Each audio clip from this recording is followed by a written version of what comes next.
Good morning, everyone. We're starting. Good morning. Welcome to the Committee of the Whole meeting on May the 5th, 2026. It is exactly 8:30 and the chair calls this meeting to order. I would like to welcome Mayor McKay virtually and Councillor Williams virtually. So welcome, and I will do my best to make sure I see your hand up there, but be vocal if I don't see you. And everybody around the table will help me out there. So welcome and good morning. So I would actually call on Councillor Butler if you mind reading the land acknowledgement. Certainly, Chair. Thank you. The town of Wolfville acknowledges that we are located in Mi'kma'ki, the ancestral and unceded territory of the Mi'kmaq people. As a town committed to reconciliation and respectful governance, we ask that all who live, work, and gather here do so with the 7 sacred teachings in mind: truth, honesty, love, courage, respect, wisdom, and humility. These teachings guide us in building a community rooted in understanding, fairness, care for one another, and for the land. Please pause for a moment of reflection. How can we be good guests on this land?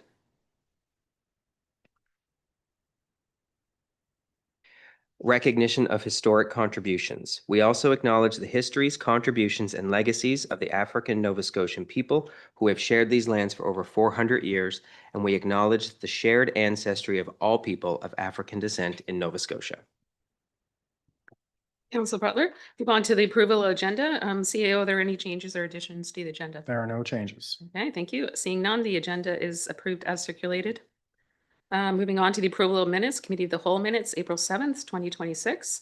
Are there any errors or omissions? Seeing none, those are also approved as circulated. Should look up there. Moving on to committee, what? Okay, good. Thank you, Councillor Butler. Moving on to Committee of the Whole in-camera minutes, April 7th, 2026, errors or omissions. Seeing none, those are also approved as circulated. Moving on to declaration of conflicts of interest. Is there anyone sitting around the table that wishes to declare a conflict of interest with anything on the agenda today? Okay, seeing none, we will move on. Presentations. Looking at Barb sitting there, we have no presentations today, so we're moving on.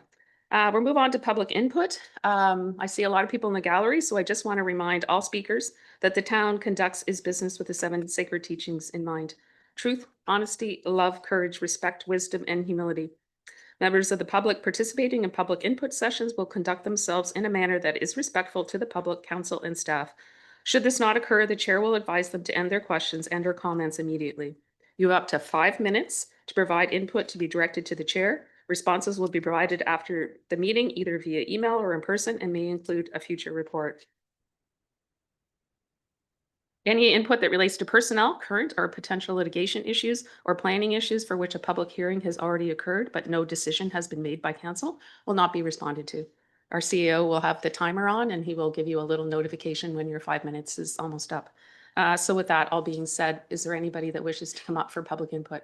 Okay, just state your name and your address, please. Thank you. My name is Barry Leslie. I live in apartment 106 at 67 Woodman Road. Thank you for this opportunity to speak.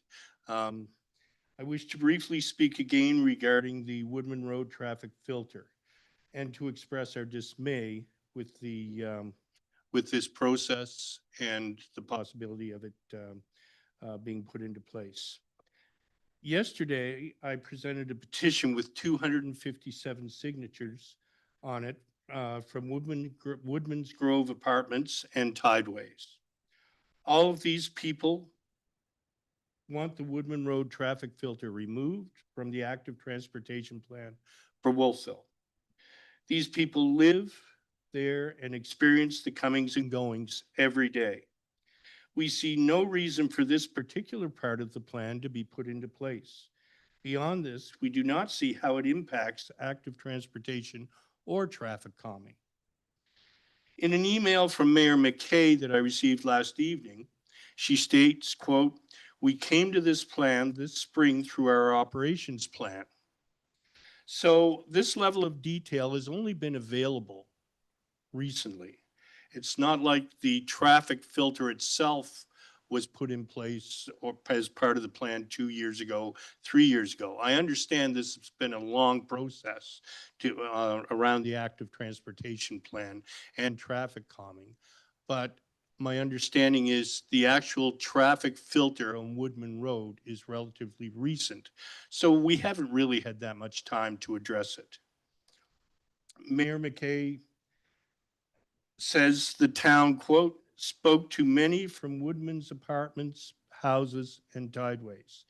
In all the people that I have listened to in the last number of weeks, no one, including those from Tideways, has even mentioned being consulted about the Woodman Road traffic filter itself. Maybe there was input about generalities around traffic calming. Personally, I haven't experienced that consultation either, but no one has mentioned, and I have spoken to others who are not on the petition, no one has mentioned this. There may be some confusion here. We are not opposing active transportation or traffic calming. Undoubtedly, we all have our own opinions on these larger issues. What we oppose is one aspect, the Woodman Road traffic filter. No one can explain how it would accomplish the promotion of active transportation or traffic calming. And we have seen no one or heard from no one with an explanation. So again, please come and have a look for yourselves, and please amend this plan so that the Woodman Road traffic filter aspect of it is not included. Thank you very much.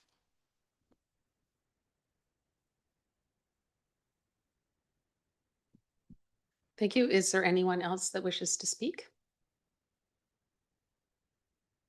And I will check online. Is there anyone else that wishes to speak? No, so no more information for public input. So at this time, this is a committee of the whole meeting. We'll be moving on to agenda items.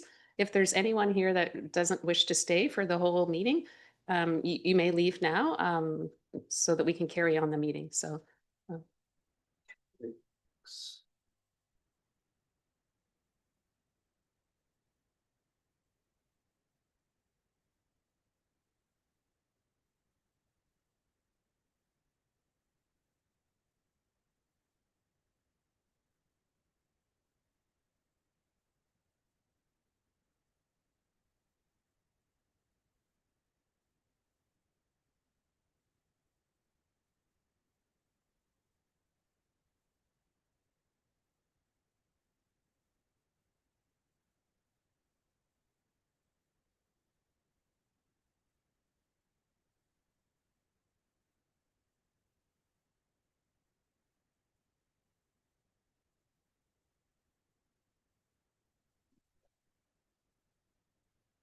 Yeah.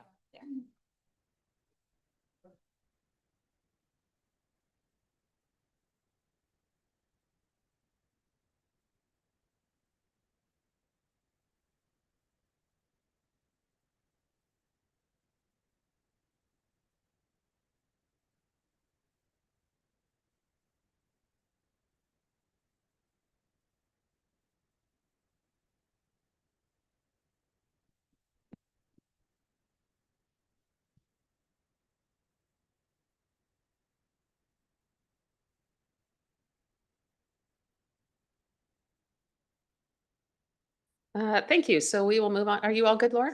Are you good? Okay. Okay. Let's try to get your attention. So we'll move on to RFD 026-2026, our record management policy. And Laura and our student intern Mitchell is here to present. Thank you. I'm going to introduce Mitchell. I have a short bio here, which I'm just going to read for those of you who haven't had a chance to meet him yet. So we have Mitchell Miller here with us. So holding a Bachelor of Arts honours degree in political science from Cape Breton University, Mitchell is currently a Master of Political Science student at Acadia University under the supervision of the Jaroslawski Chair in Trust and Political Leadership, Dr. Alex Marland. Mitchell's work is centred on municipal politics with a focus on strong mayor powers and how they might affect democracy if implemented in Nova Scotia. Due to this, Mitchell was offered the opportunity to work with the town of Wolfville to build his situational intelligence in municipal governance. Specifically, this opportunity has been carried out in the form of a short-term policy analyst studentship position that is being fully sponsored by the Jaroslawski Chair. This experience has resulted in important work being done across multiple fields at the town, including the review and amendment of the records management policy, the responsible dog ownership bylaw, and the dog sheltering standard operating procedure. Similarly, Mitchell has worked alongside Barb Shaw, our Manager of Communications and Strategic Initiatives, to research a framework for a public spaces code of conduct, and is continuing to work with Barb on anti-hate and racism policies as a way to tackle occurrences of hate speech in the community. So Mitchell's here today to go over some of the amendments and revisions in the records management policy, and I will hand over to him. Thank you, Ms. Morrison. So to get right into the presentation, the records management policy here at the town of Wolfville was due for review, and only a few amendments have been suggested. The first of which is the AMANS manual, or the Association of Municipal Administration of Nova Scotia manual, that the records management policy was using to inform its practices was only the second edition. Since the creation of this policy, however, the manual has seen 2 new iterations. To this end, we have updated the records management policy to be reflective and utilize the newest edition of the manual, which is the 4th edition. The second change is the person who is assigned the designated officer position with regards to this policy has changed from the Director of Corporate Services to the Town Clerk. This change has been suggested as the responsibilities that were once given to the Director of Corporate Services have been shifted to the Town Clerk. With this in mind, the new policy is reflective of this change and who is assigned the role of the designated officer with regards to the records management policy. The last change is to assist the designated officer in their duties with the ability to delegate work with regards to this policy. For example, under this policy, other departments can be delegated elements of the records management practice, other departments can be delegated elements of the records management practices by the designated officer, such as financial records management processes. These are the 3 major changes to the policy, and other than that, this is just a draft, so any grammatical issues, format issues will be fixed in the future. Thank you. Thank you for that, Mitchell. I will open it up to council if there are any questions. Councillor Palmer. Yeah, I see you're not referencing anything about the governments or the MGA or anything. Is there any change in that? Like as far as updates? Because it's been quite a while since we updated it. So is there any changes from that side that you need to address? No, not from the Municipal Government Act side. It was just the AMA manual Okay. that we use. Right, thank you. I don't see anybody else around the table, and I'm looking online at, and I don't see any hands up. So I'm assuming no more questions. Okay, there is a motion. Would somebody like to put the motion on the floor? Councillor Palmer, or, oh, please, do that if Councillor you Buck, wish. thank you. Yep. I would move that Committee of the Whole forward the following motion to council for decision, that council approve the amended records management policy 120-013 as attached to RFD 026-2026. Thank you, Councillor Butler. Can I have a seconder for that? Councillor Elliott, thank you. Are there any questions on this motion? Or any debate? No?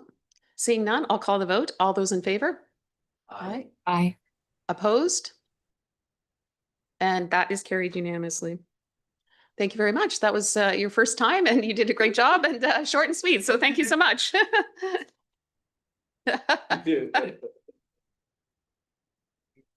No, it's delay. Yeah.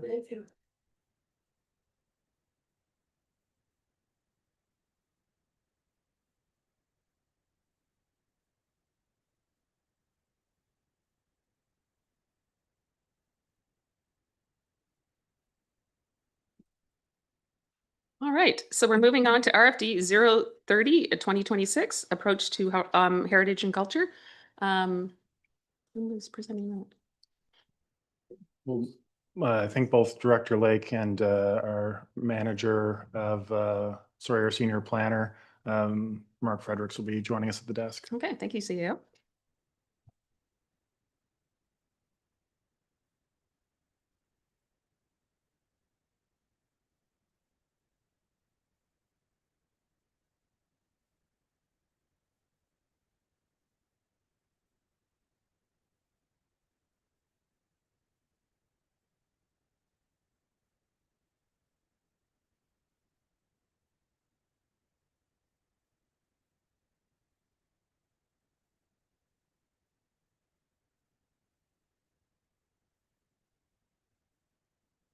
Good morning. Is this working? Yeah. Do you want to do a little sound check there, Mark? It's good.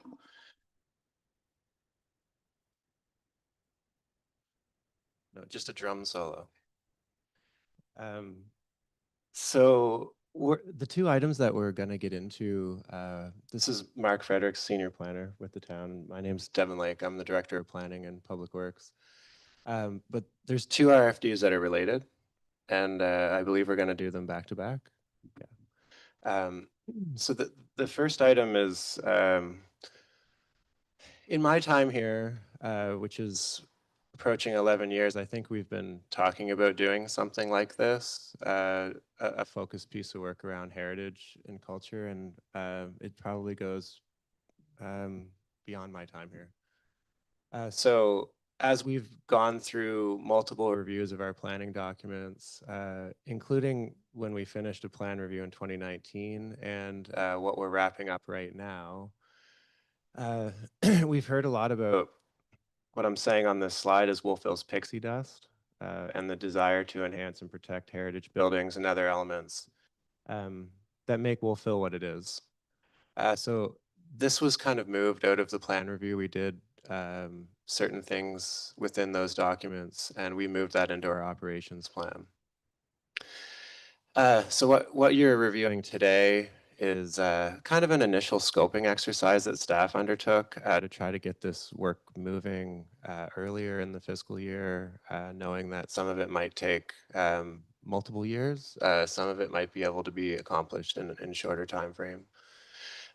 So the big thing that we want to get out of today is just make sure that what we're bringing forward aligns with council's vision and kind of have a discussion about what staff can achieve, what might have to go out to consultants, and what some realistic timelines and expectations are around the work.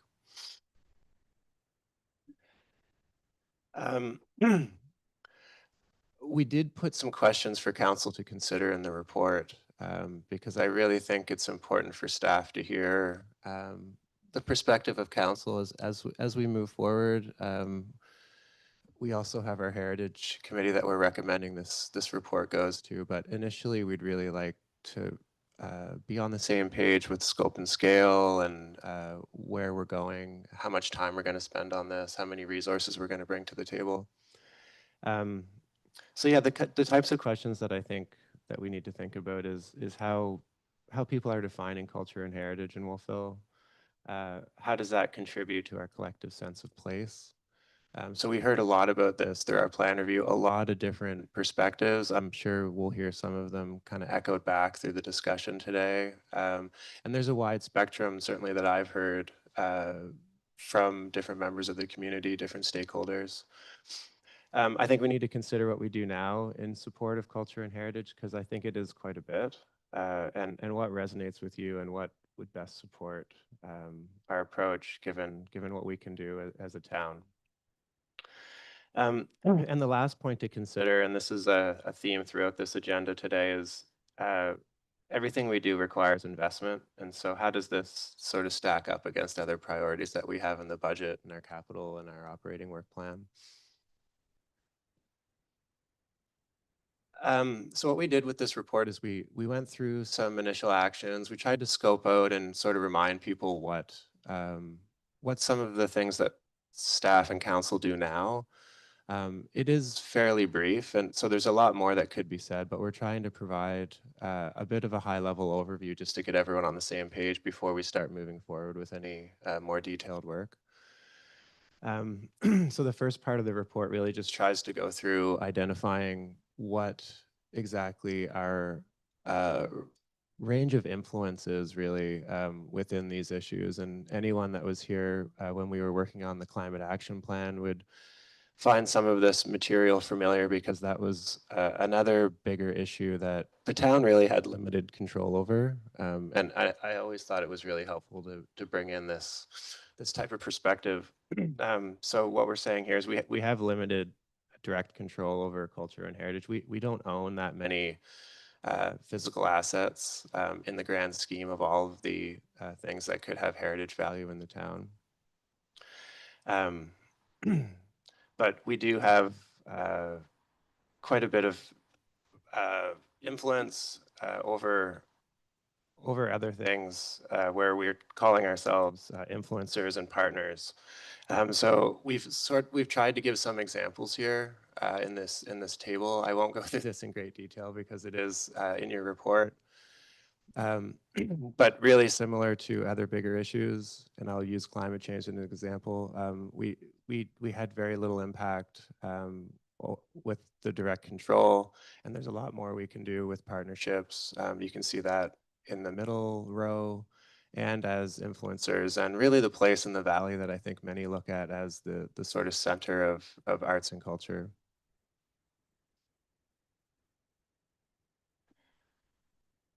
So I'll just look to the chair for a moment. I do have a summary of all of these at the end of the report, and I think it might be easiest if it's okay with council if I just go through. There's not that many slides. And then we can go through the list at the end.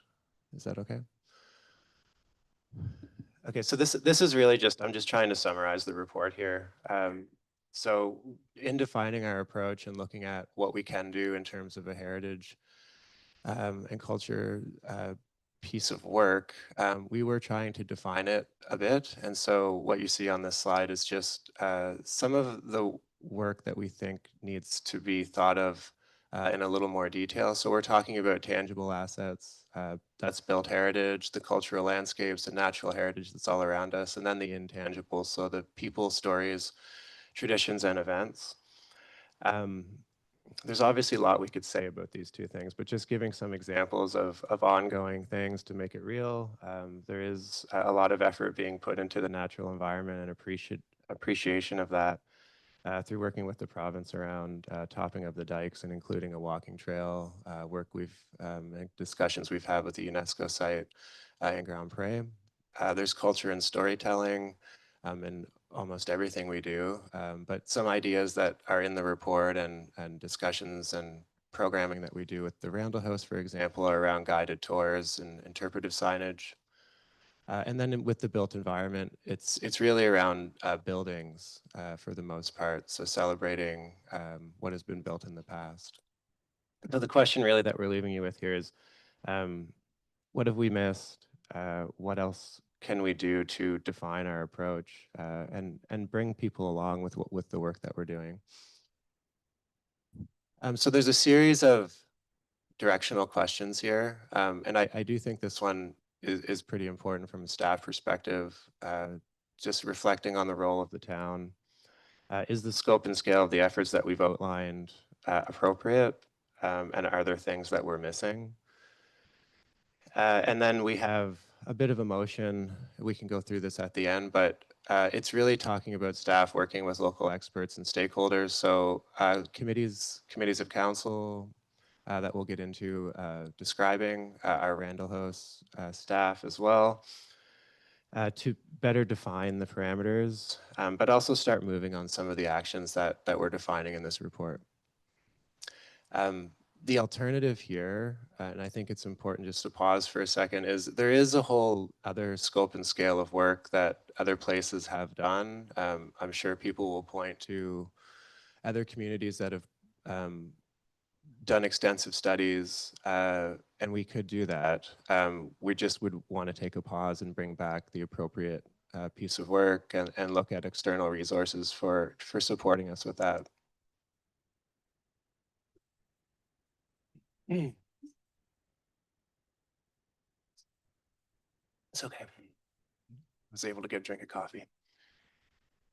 So I just I think there's only 4 actions. So this is action number 2. So the first one was defining our approach. The second one is really making sure everyone understands what the existing heritage context is and what we do now. So the report goes into a little bit more detail around this. But what we do is describe the role of the Planning Advisory Committee, the terms of reference, and the heritage member. That was a relatively new assignment, maybe 4 or 5 years ago, where we had some specific roles within our Planning Advisory Committee, both around the environment and heritage. So we've had some success with that. A former heritage rep on our planning committee is here. And we also have our design review working group as well that has John Whidden, who's a local heritage expert, advising us. And so I won't go into detail of all the process work that those groups are tasked with, but needless to say, there really are 3 different structures that exist now when change is proposed. Certainly when change is proposed on private land, these groups all have a mandate to review that change. We also have a long-standing relationship with Randall House, the museum, the staff. Certainly it goes well beyond my time here. And then there's also our community development recreation programming around heritage themes. So, again, the last 2 bullet points, there's a lot to say about those, but I'm just trying to provide a summary here. So again, we've tried to steer this into some direction, some focus for staff. And again, this is really about trying to get alignment. So while changes to structures may be warranted in the future, council directs staff to work within existing structures and resources. So really what we're trying to say is that right now, doing a review of our committee structure is probably not needed when we're just bringing in new planning documents. We've made some change to our design review committee as well. And what staff are suggesting is we'd like to see how some of that goes before other changes are made. The second part of this is, I think, the Heritage Advisory Committee and the Planning Advisory Committee, when you look at their terms of reference, this piece of work, once we maybe get down the road defining the scope and scale with council a bit more, this should be referred to them, and we're suggesting in this report that a review is done by those committees and council benefits from that advice. On the built heritage side,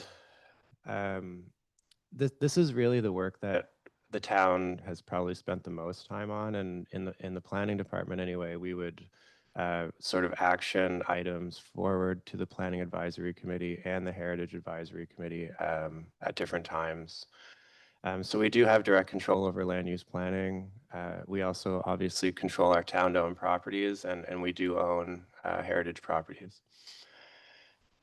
We do have indirect control over private properties through the land use bylaw. But a big issue that we navigate, and you'll see this in the report that my colleague is presenting after this, there are a number of properties with heritage value that are unregistered and from a legislative perspective aren't actually protected. So the decision points for those types of properties, I've been involved in a number of them since I've been here, are usually associated with stories and longstanding a sense of place that people have associated with some of these properties. We do have a strong partnership with Randall House. So we do work with their staff regularly on identifying, getting information, pulling information that they may have that we do not have. So that's very positive. And there is work that we could do to explore incentives to better protect properties, better tell the stories, and potentially register more properties. So what you're seeing is a website at the bottom is Canada's Historic Places. We've used this as staff a lot, both to promote, to send information to property owners. Most Canadian municipalities were using this. This is a Parks Canada resource. but this website is coming down. It's being decommissioned over months, years. And so one of the actions that we think is really important is building up a presence on our own website for our local assets. And we have all of that information. I don't think that's a significant lift, but we could certainly work with Randall House to help us with that. And the other picture that you see there is the old burying ground, which is a registered heritage property that the town does own. Just to give a little bit of context, the property is outlined in white.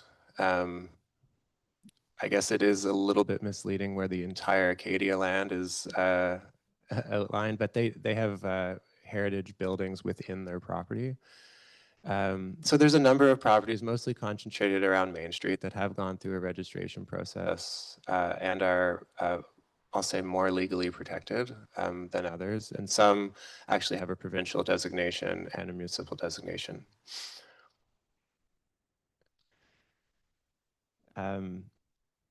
So yeah, there's a lot more to say about that topic as well, but we're just trying to provide a summary here. And our suggestion here is staff have wanted to do this work and have wanted to promote the protection of heritage properties.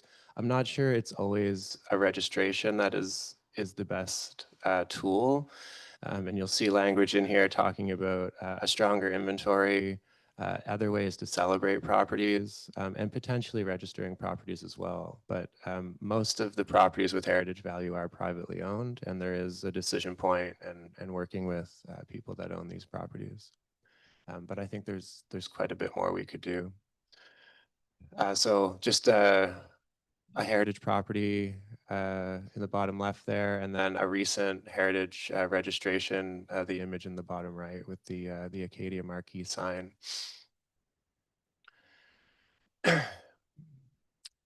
This is I'm almost finished up here.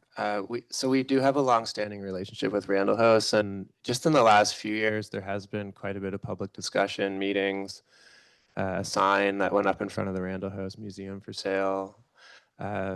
So there's, from my perspective anyway, there's been a lot of positive discussion about what is the role of the museum, what is the role of heritage in the community. I've had a lot of different discussions with people. So I think it's important to bring it here, to unpack it even more moving forward. But there's a long-standing relationship. It's obviously the center of heritage in Wolfville. And there's a ton of stuff that's already happening. So I won't read through that whole list. It's in the report, but we're just trying to give a sense that there's a tremendous amount that's already happening between the town and the museum. Obviously, its location, really prominent location as you're coming into town. But as we've met with museum staff, talked to board members, I don't think this is a surprise, but they are under financial and resource strain. They are working really hard right now on the building itself, repairing one wall at a time, essentially, creating a weather-tight envelope, essentially, so that building can be there for the long term. And the question that really we're asking council is just, staff believe that there's a deepening of this partnership that can happen. I think there's some work that needs to happen, some intentional work, some resources that have to go into that. But we think there's a lot of potential there. And the museum did remind us recently, and this is what the last point on the slide is about, that there was a motion from the 80s. I'm looking at Councillor Elliott. I think it was in the 80s. 88? Yeah, so 1988, Mark's confirming that town council did pass a motion that the contents of the museum, if it were to close down, would be taken on by the town. So there's 7,000 ish items there. So this is the suggestion that staff are making here around Randall House. I think there's some more formalized support that we could give. I think there's a great relationship and a lot of potential, and that we start working with the board and bring a report back on just a spectrum of options on what long-term support could look like for the Randall House, and looking at existing funding and future scenarios that that council would want to consider. Okay, this is the last item. This is another longstanding issue that if people that have been following council for any number of years, this came in front of council, I believe in 2020 or 2019, when we did bring a report around an ask from the Willowbank Cemetery around taking on the cemetery as the town. And so the map that you can see there, the yellow line is the overall extent of Willowbank Cemetery. So it's essentially almost the entire frontage of Gasbro Avenue as you're moving up the hill to the south. There's also a large 3-acre parcel that the cemetery has identified as not being needed for expansion. There's a lot of expansion space there. And there has been discussion even with private developers and other options for that land. So I think it's a better time to bring this issue forward. There is a letter within the report from the Willowbank Cemetery. Again, it's just reiterating the struggle, volunteers, aging, and just the ability of the town and asking what again, either a deeper partnership or a takeover would look like.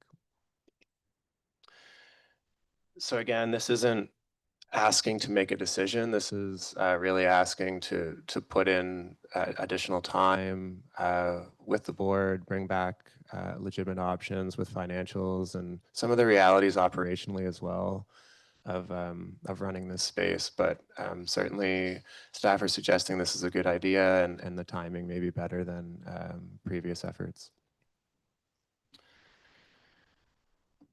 So that's, I'm wrapping up. This is sort of a list and a summary that I thought could be helpful for the chair just to run through with council. So there's 2 pages here, but these are essentially the points that I went through. And thank you. Thank you, Director Lake. I just want to remind everybody that there is no motion. We are looking for direction, as Director Lake said today. That was a lot of information, and I know a lot of people around the table are happy to see all this and dive in. So I guess the questions would be, everybody maybe have a different view of what heritage and culture is. So keep that in mind when we're discussing this, because we might all have different views. Keep in mind what is missing, what we think is missing, and what we think the role that we can play in this. So those are all things that we might want to discuss. Yes, do we want to remain here, work within the structures and the resources that we already have? So I know that there's probably a lot of people around the table have things to say, so I will open this up for questions and discussion. Okay. All right, Wendy doesn't want to go first. Now everybody's shy. Okay. Councillor Commodore. I'll be happy to go first. So I'll lead it out, and then you can answer the questions that I don't, you can follow up with the ones I miss. I think heritage, as somebody whose family's been here since, I don't know, 1760 or something, the heritage is pretty key.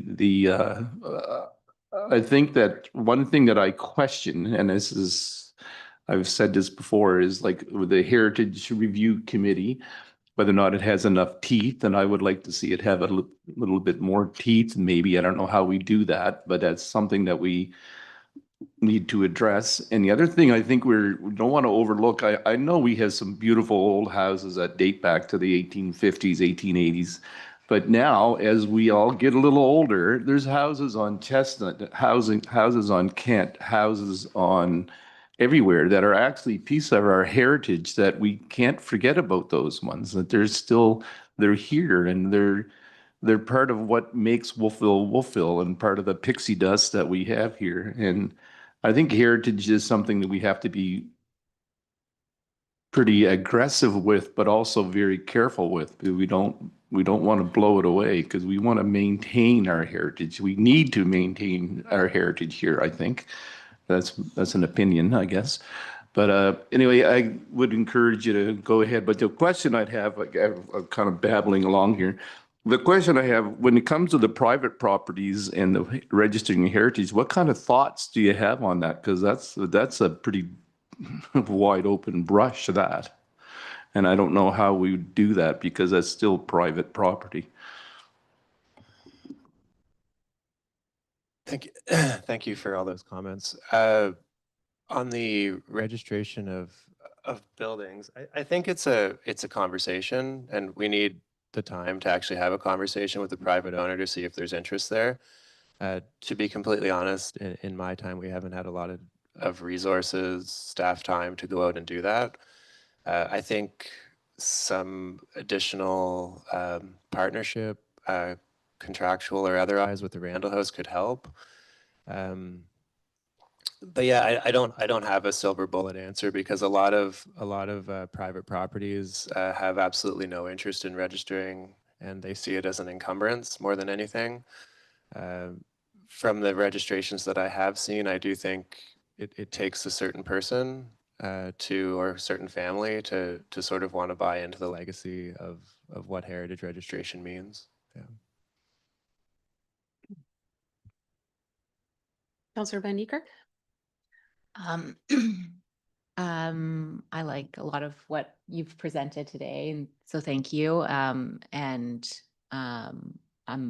very keen on the Randall House Museum portion of it. I see a lot of opportunity in working with Randall House. I think there's just so much, such a big role that it could play in the town with the right support.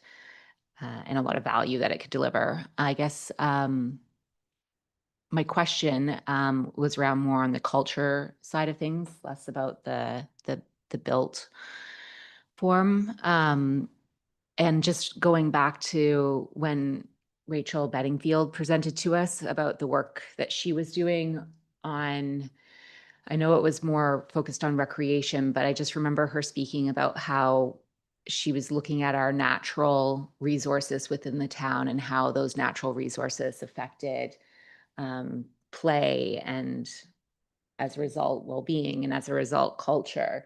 And I was just wondering if that work that she was doing was feeding into this project, or if there was a connection there, because it seems to me that our natural resources are a big part of our culture. I guess the short answer is yes, and I think it's a really good thing that we can probably pull on a bit more, because we are going to bring forward a more focused discussion around parks, that piece of work that Rachel has done for us. So I just think we need to keep that in our mind, particularly if we're going to go to the planning committee and have some more input for council to benefit from. So I think we could. Yeah, let me think about that. I think we could bring a connection that's stronger with that work. Let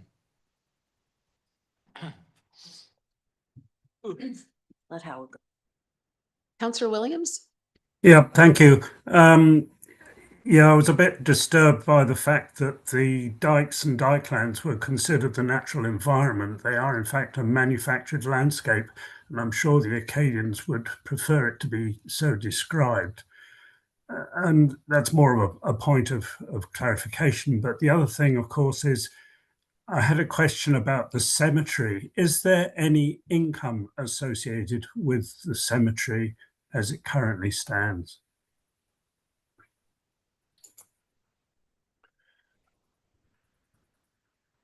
Yeah, can we just clarify whether you're talking about the old burying ground or the Willow Bank? The Willow Bank. I think I don't have the numbers in front of me. I think there's a very small amount. Mm-hmm. Okay, thanks.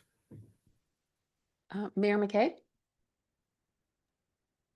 Thank you, Chair. I have a question on the built environment first.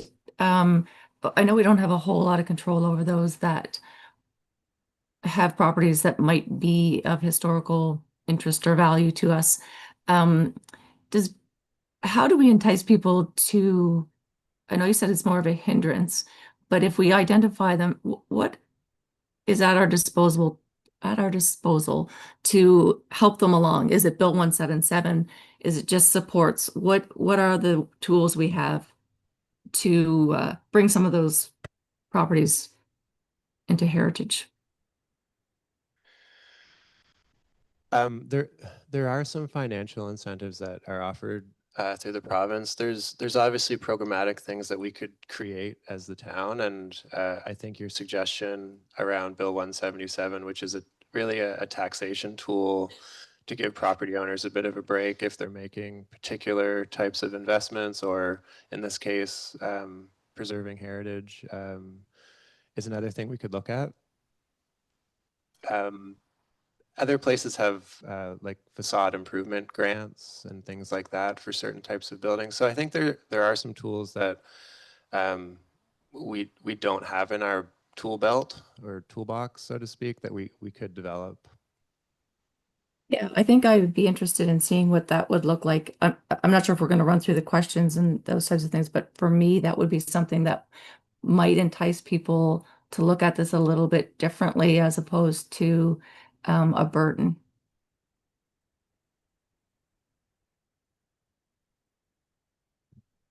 Thank you. I did have actually had the same question. I know going through accessibility, being on accessibility so much that, you know, some of the heritage properties are not accessible and more expensive to heat, et cetera, et cetera. So it would be mindful for us to sort of say what benefits can we give people to maintain their housing. This might be an architectural question, but I mean, there are houses, and I can think of somebody sitting in the room that has renovated a heritage, like a heritage property, and built onto it to make it more look modern. Is that something, like, how do you balance that? Like, it's a balancing act, right? And I guess that's a question for me. How do you balance some of to fit some of these houses so they become modern but still look the same? It's expensive, isn't it? I think you're referring to a home on Main Street. Yeah. Yeah. I believe you showed a picture of that one. Yeah, I knew he would be Before. here, so I put that in there for him. Yeah, I think the balance is a really interesting question. There's been quite a bit of debate in town about that. I think when a property is registered, part of why we have the design review committee and our heritage advisory committee is to try to walk that line around when is this tipping the scale towards, you know, detracting from what the heritage value is. And then with non-registered properties, it's even more difficult depending on their location because we don't really have really strong tools, and people do have property rights and the ability to alter or in some cases demolish properties. I do personally like the combination of the look, but that's just a personal preference. Councillor Elliott. Thank you. There's so much going around my germ-infested head this morning on this topic. I think I started bugging Director Lake back about 2019 with the possibility of a heritage district in Wolfville. I was down in Lunenburg this time last year, and I met with Laura LeGrisley, who's their full-time heritage planner. Of course, Lunenburg is a UNESCO heritage site, but Laura explained to me that they have this district approach, which covers all the heritage buildings. And I still wonder if, I mean, the town couldn't afford in recent years to look at that as a prospect, but she told me that in Banff, it works very well, and maybe other places in Nova Scotia too. I don't know, but that's something that would be an umbrella and has been talked about, certainly on the Historical Society front.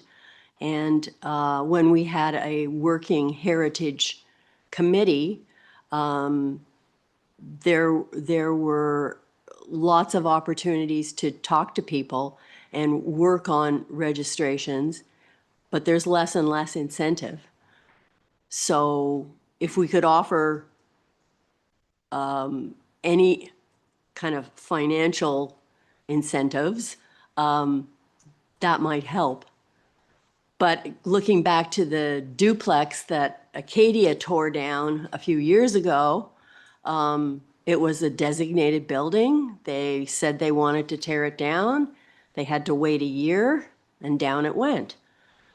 So I think we have to encourage people to want to preserve the built heritage that we have. So education is huge. And I have only to go and look at the model in Randall House of what the town looked like in the 1890s to see how much it's changed. So those are some of my thoughts. Thank you. Can I just ask a follow-up? You go, Sorry. Brittany. Councillor, Elliot, can you just explain what you mean by the district approach? Are you saying a certain area in town? You Yeah. want it to all be Yeah. part like a certain Yeah. area? Okay. Yeah, like basically Main Street and maybe going up, yeah, like the old Nowlin House on Kent Avenue that has heritage value, like, but basically Main Street. Yeah. Councillor Butler? Thank you, Chair. No one ever likes to follow Councillor Elliott after talking about history, but I purposely chose that because a lot of my love of history is because of Councillor Elliott. So it's more of a thank you as well as I just want to wrap out a couple of points. I love history. I'm a history nut.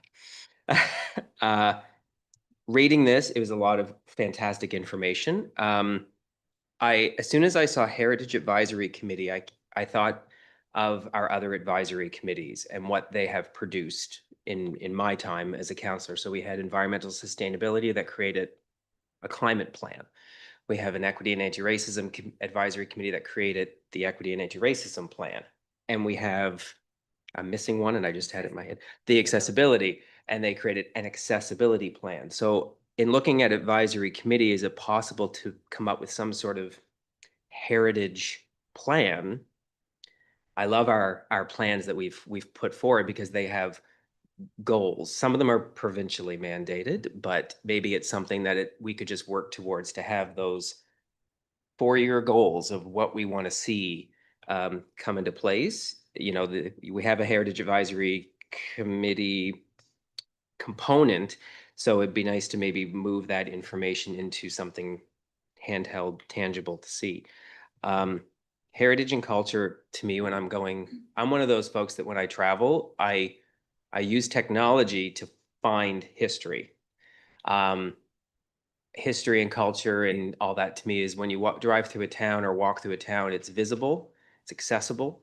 It makes me ask questions about where that building came from, who owned it. Is there a plaque there? Why is that there? Why is it that color? What? And my brain might think differently. I just spent 4 days in Yarmouth with my heritage lens because I hadn't been to Yarmouth in 30 years.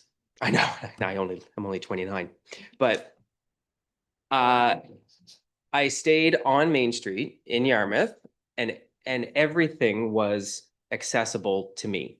There was a firefighters museum that was closer to the hotel than our Tim Hortons is.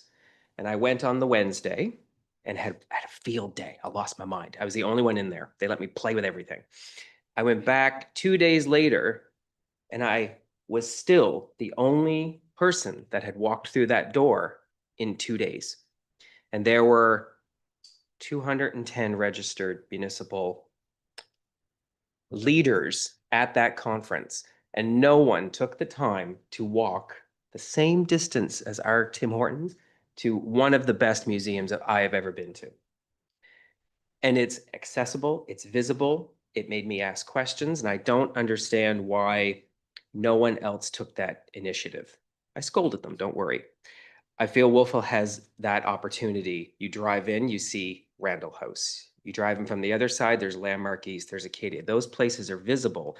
And I think if there was some sort of plan to how those are going to be represented and seen by the community, I think it would sort of boost visibility and visitorship, if that's a word. I I walk by the old burying ground every day, and the new fence, people have commented on it. So there's an addition to an old space that is now making it, how many people are going to walk by that brand new looking old burying ground this weekend to see the Stage Profit show?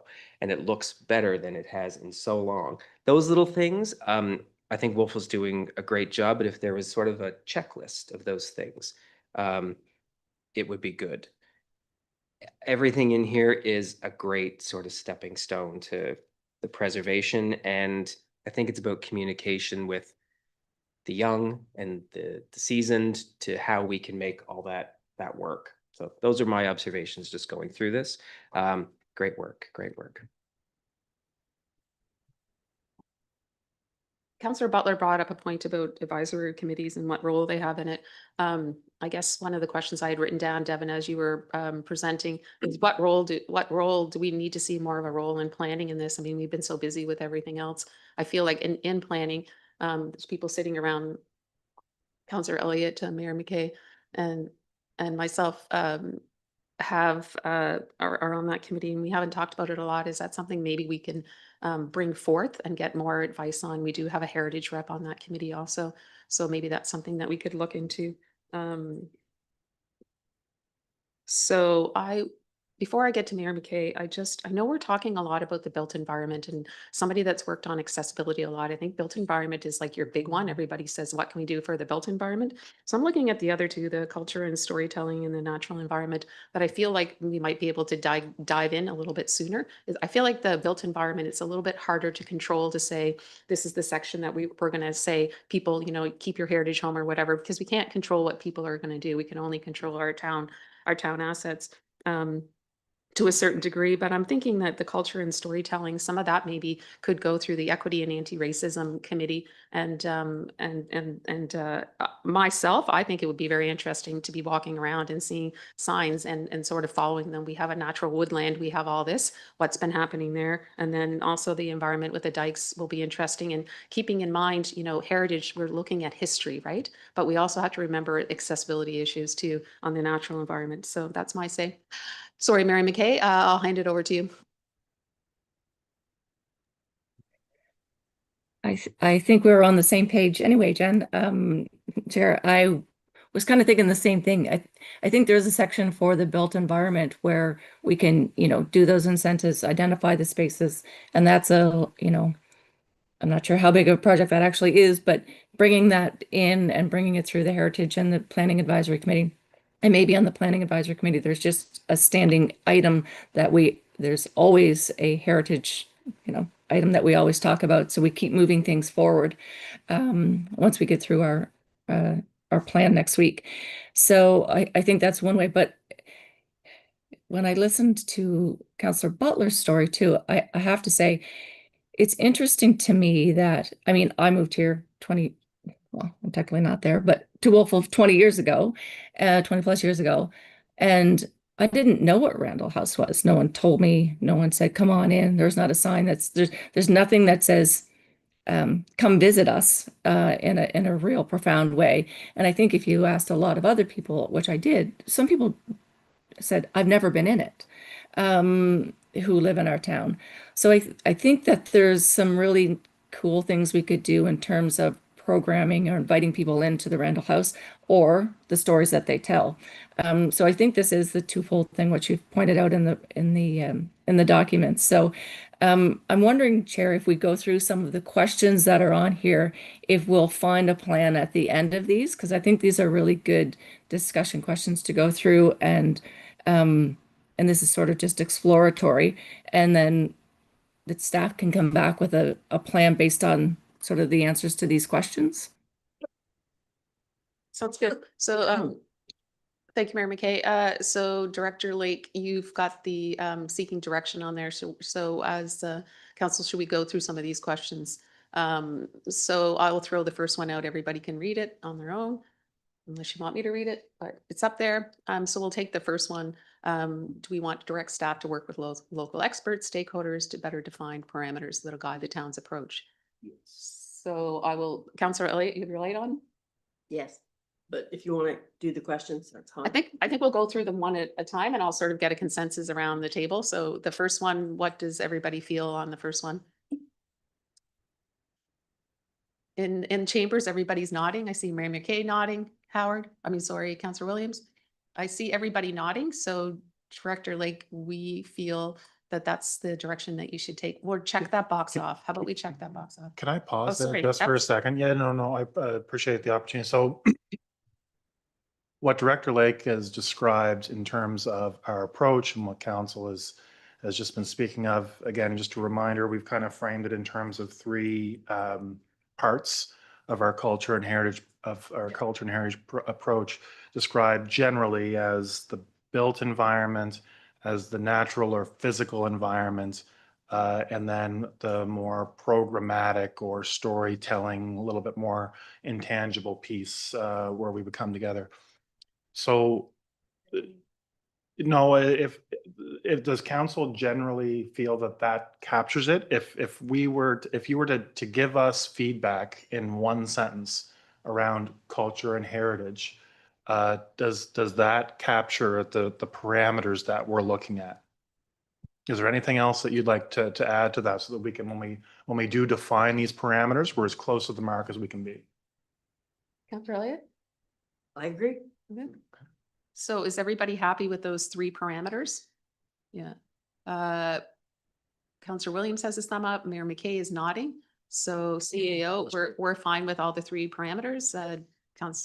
Yeah, okay. So we're good on that one? Okay. That staff work within existing structures and resources. For example, existing planning, heritage advisory committee, and current staffing levels. Existing partners to initiate this work. Councillor Elliott, you just have your light on all the time, so I'm just. Well, I'm sorry, I do have some. Oh. I'll let you go first. So what do you feel on that? Is that an approach that you want to take? Sure. Okay. I'm looking around the table. I'm seeing nodding around the table. I will open it to Councillor Williams, who's nodding, and Mayor McKay is nodding also. Is there anything you want to add, CAO, to that? No? Is there any questions that you have for us on that one, Director Lake?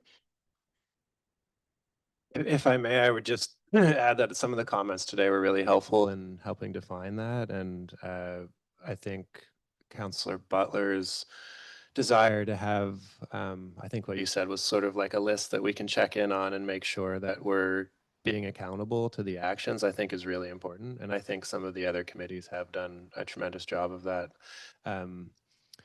The planning committee has had to do quite a big lift with some of the files like the Housing Accelerator Fund. So I think where we're wrapping that up, there will be capacity to dive into this. So it's an exciting next step for them.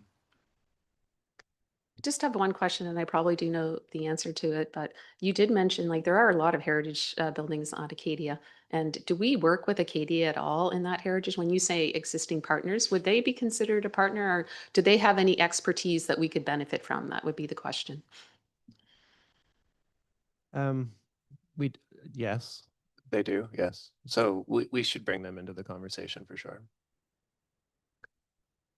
All right.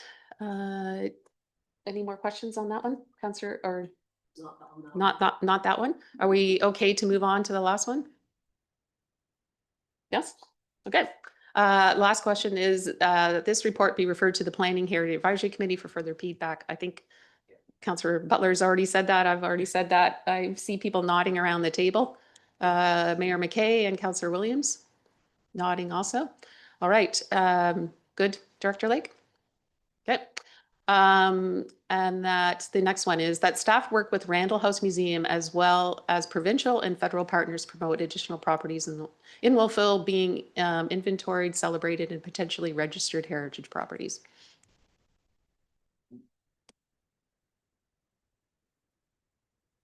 Nodding. Councillor Williams and Mayor McKay, are there any comments on that one? No? Okay. We're good to move on then? We're okay with that one? We'll check that box off. The next one, that staff engage with Randall House Museum on a contract to support actions outlined in this report and other program or event activations. Seeing nodding around the table on that. Oh, absolutely. I guess the Randall House, and you bring it in, I mean, everybody thinks history is 200 years ago. Well, it's not, because there's certainly near history. There's nobody my age who grew up in this town who wouldn't have some funny, crazy story to tell you about Nowlan's Canteen, which has been totally lost to history. But that's the kind of stuff that these people, well, obviously we're still alive today. So we want to make sure that I think that's an important part of what the Randall House can do is let's preserve our I'll use the word near history, because I think that's something we can't forget about. Mm. Actually, can I just add a comment to that too? I've seen, it was, I think it was like a Ren event that I went on two summers ago, where they were talking about heritage and culture in towns around in the valley, and doing things like activations with community museums and the business community to like in joint partnerships. So I just was a thought that I had, that there might be opportunity for partnership with like WBDC and Randall House and engagements like that. Can I Thank say you. something? Just to follow on your point, Catherine Ryan is on the board of the WBDC now.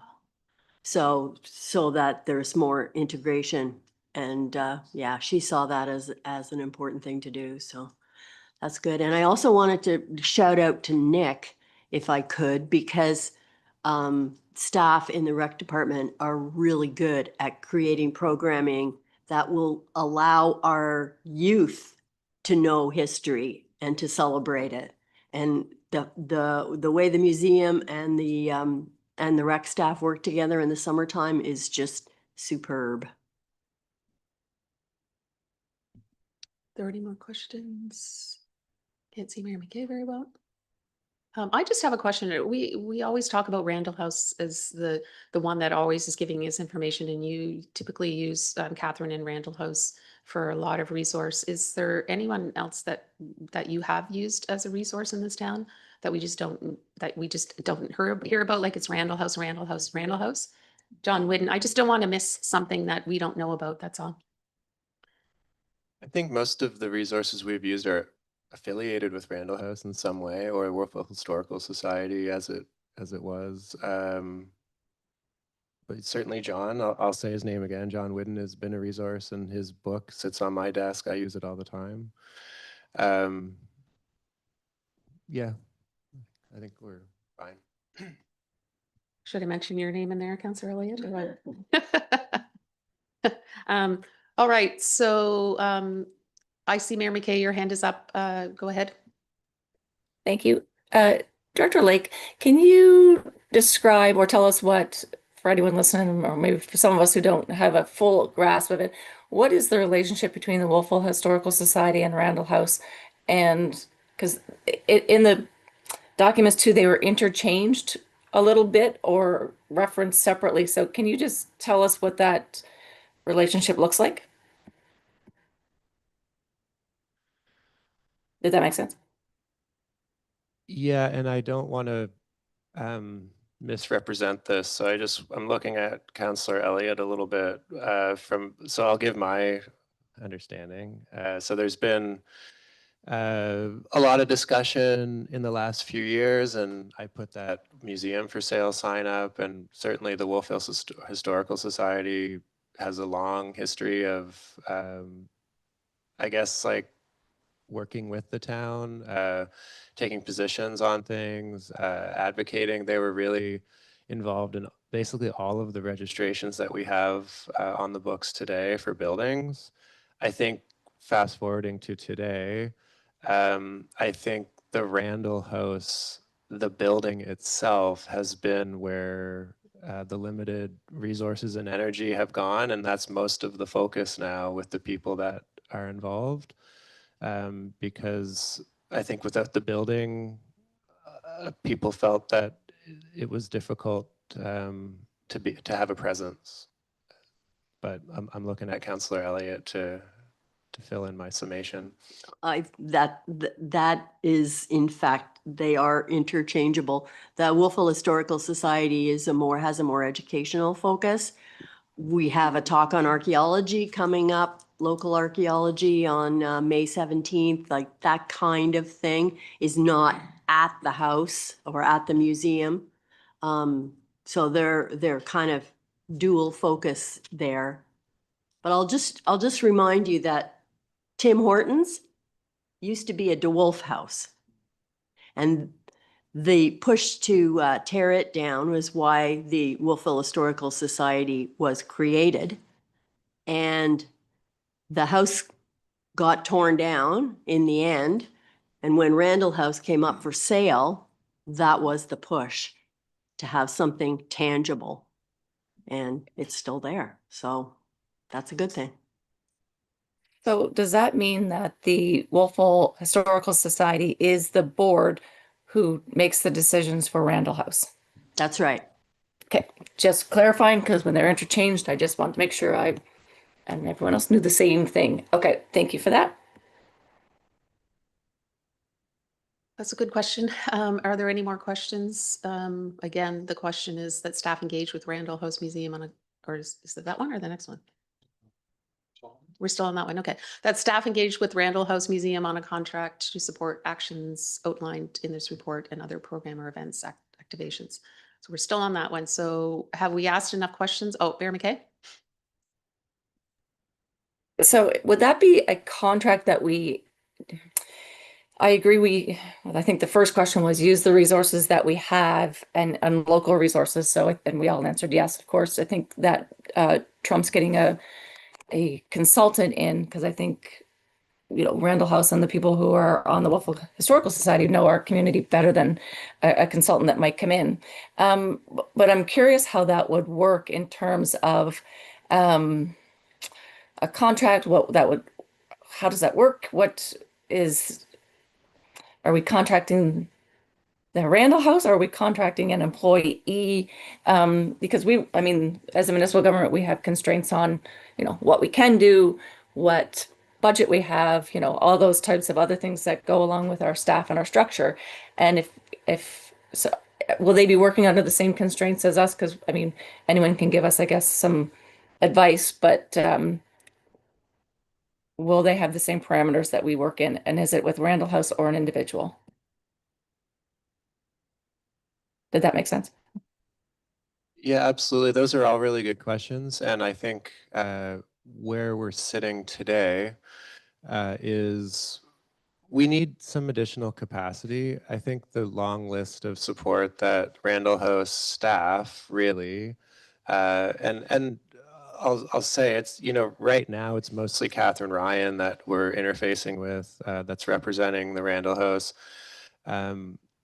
What we're envisioning is using part of the budget that's been allocated for this exploration that we're doing for maybe like a 5 or 10 hour a week initially to actually give us the focus. And really it's partly an accountability tool from my seat to make sure that we're actually moving this stuff forward and someone's holding the ball.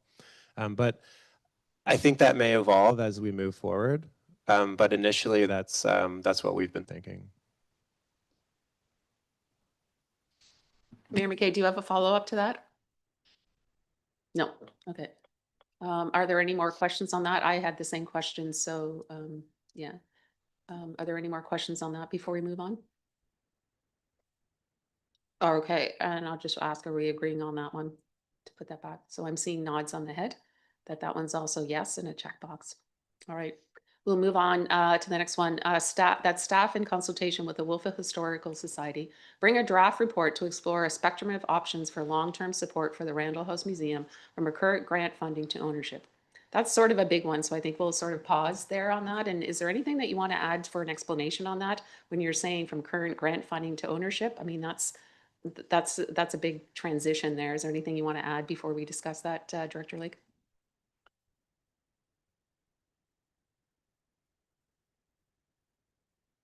I think the reality is that from a financial perspective, if you just look at how the building funding is going, it's hard for the museum to exist and thrive. And I think the value that the community places on culture and heritage, the prominent location, I think there's a deeper relationship.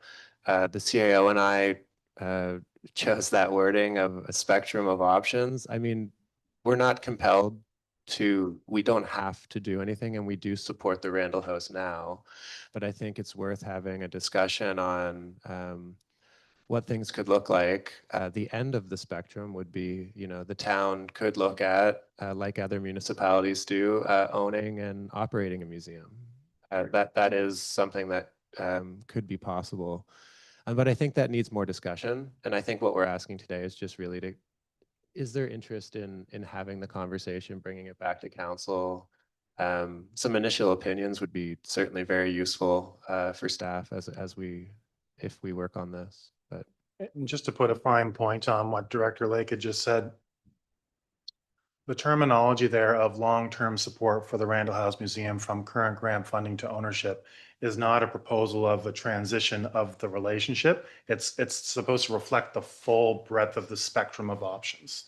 So there'll be multiple options within that spectrum that council can explore. It's not a proposal to go from current grant funding to ownership. It's to look at everything in between that. Thank you. So I do, when you say spectrum, that suggests to me that there's a lot of different options. Are you saying, Director Lake and CEO, that the last one on the spectrum would be owning and operating it for the town? That would be the last one. So you'd start somewhere else and this would be your last one. So there's options that here to here, and that's your last option.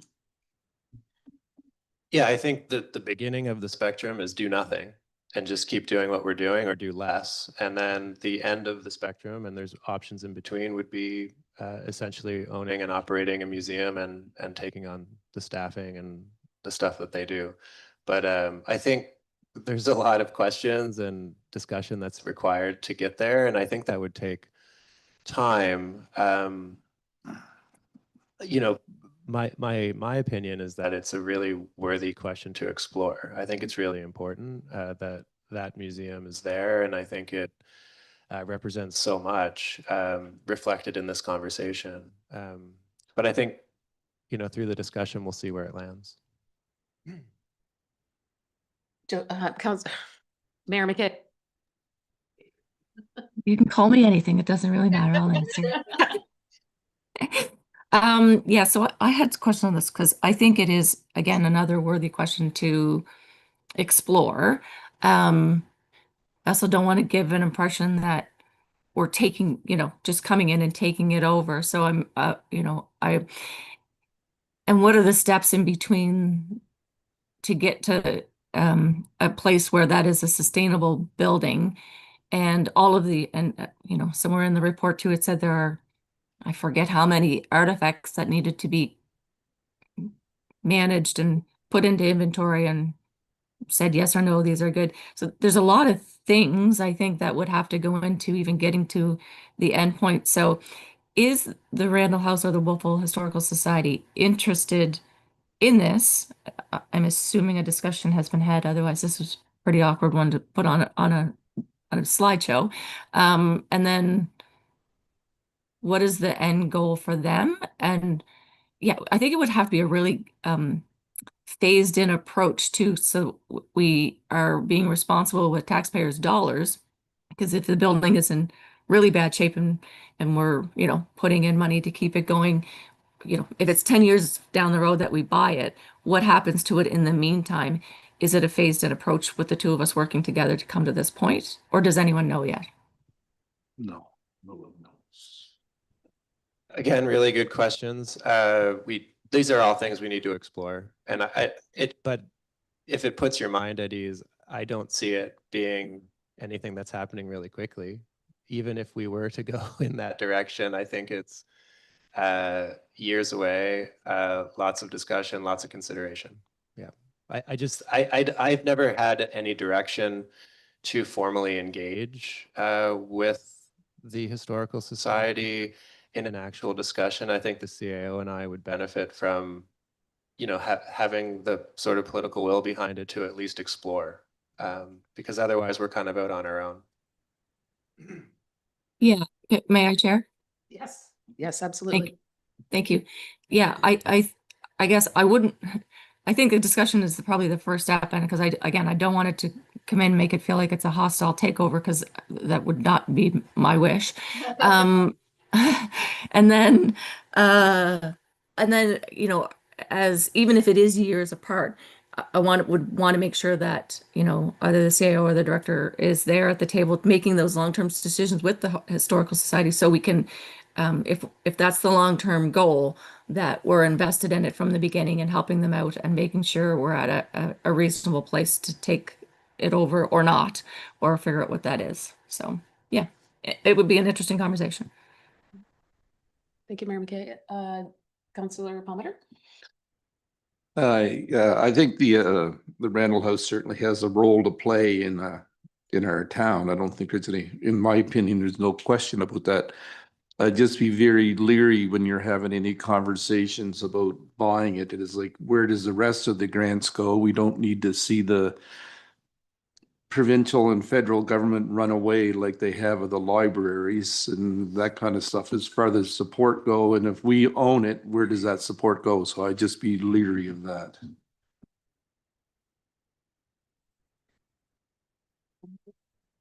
Councillor Elliott?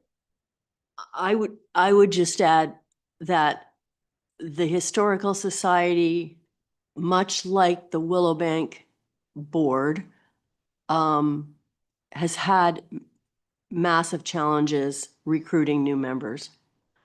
And right now we have a past president who drives from Mount Uniacke to attend board meetings just so we have kind of a quorum. It's very difficult to get people out, and we're doing okay, but it's just really hard to find the volunteers. So I'm comfortable with having staff explore the options as I'm listening to everybody around the table to make sure it's respectful and we know that we're not stepping on anybody's toes. But I'll just look around the table to see what if anybody wants to comment or have another question before we move on, or if people are comfortable with that. Shaking heads, I see online and around here. We're good. Councillor Elliott, I'm looking to you. You're good? Okay. So we'll check that box off again, Devin, before we move on. Is this the last question or is there another slide? Okay, this is the last question. Okay. No, I just wondered, I didn't know if there was another slide. That staff assess the opportunities and risks associated with acquiring and operating the Willowbank Cemetery from the Willowbank Cemetery Corporation and bring forward an RFD for council's consideration. We'll open that up to questions. Councillor Butler? I mean, you might not know this. How much land is still there for actual burials?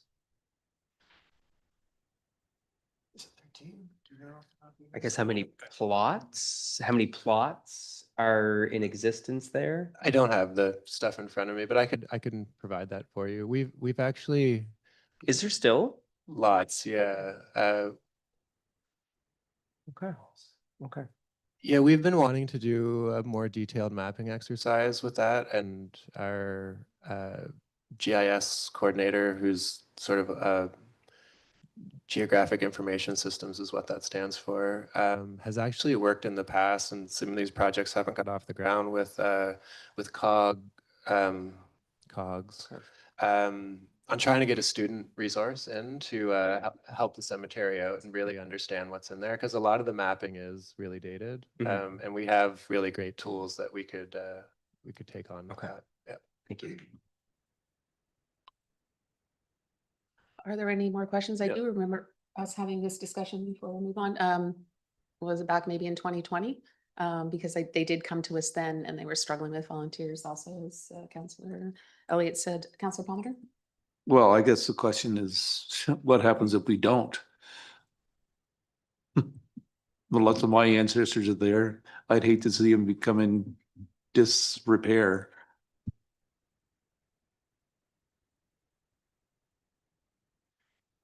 You want me to answer that? You can answer that one.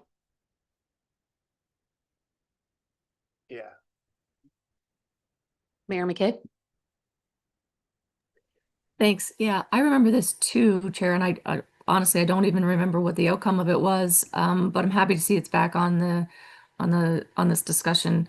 I would like to see the RFD come back, and I think Councillor Williams had a question about income and all those other things too. So I think an RFD would certainly give us some good information to make a decision.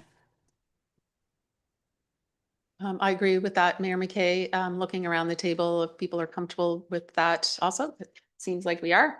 So that is it. I'll just ask council if there's anything that we feel like we're missing, that we didn't discuss that you want to bring up to staff. Councillor Elliott, you are late on all the time. I'm going to go refer to you. This is the question from before we were answering the questions. We were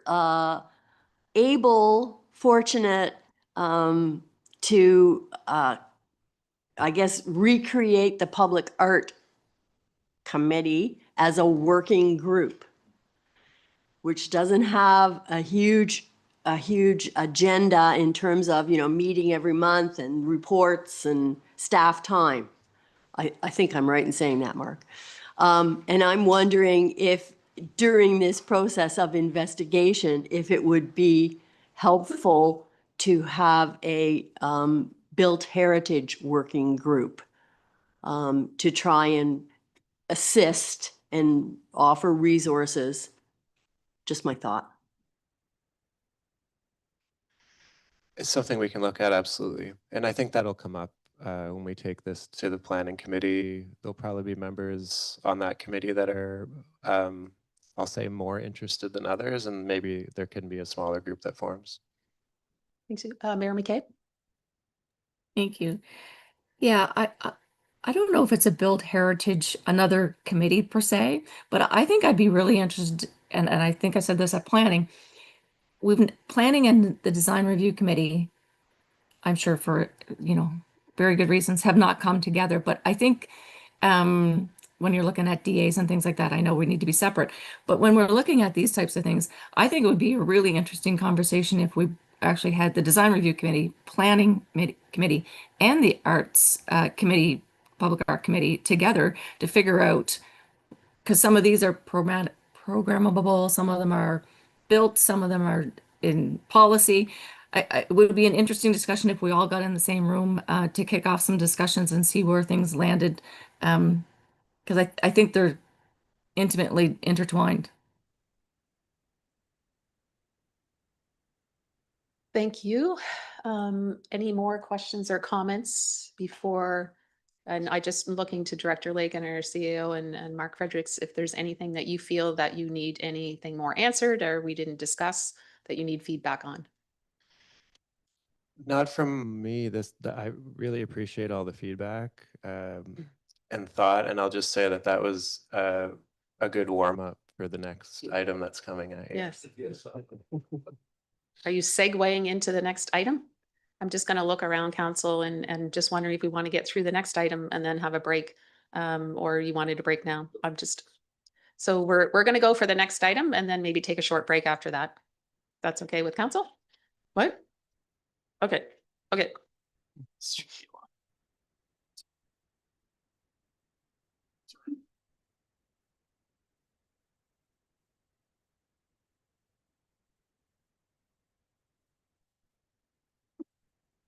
So the next item, sorry, I guess it's my turn. The next item on the agenda is RFD 034-2026, the potential reuse and relocations of buildings on Main Street. Mark Fredericks, are you doing that one? Yeah. Okay, thank you. So while we get the slides up, I want to thank Director Lake for that presentation. I think great conversation around the council table as well. I think that was really valuable to hear the priorities and some ideas from all council members. That's really helpful. Yeah, that's the one. Thanks, Laura.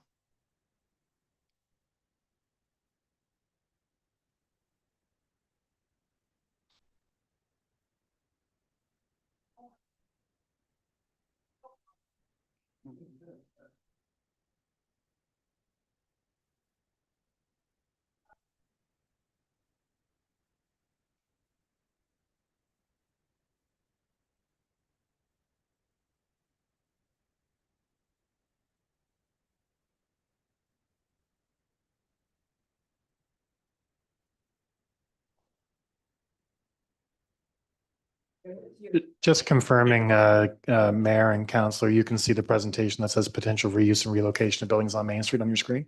Thank you. Wonderful. Well, thank you so much again, and interesting opportunity to bring to council today. We do have an opportunity to potentially reuse or relocate a couple of buildings on Main Street. Those are shown here. These are two future redevelopment sites. We're in talks with the owners of both of these properties. They're separate owners, separate projects, but both are looking to redevelop these sites. And people would be familiar with these. They're just down the street.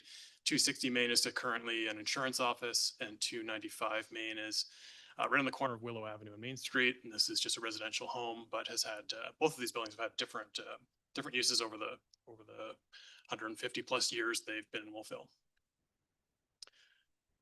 So both of these properties are likely to be demolished. I can't say with certainty that they're likely to be demolished, but they could be demolished or they could be moved. Both of these buildings are likely to face one of those decision points.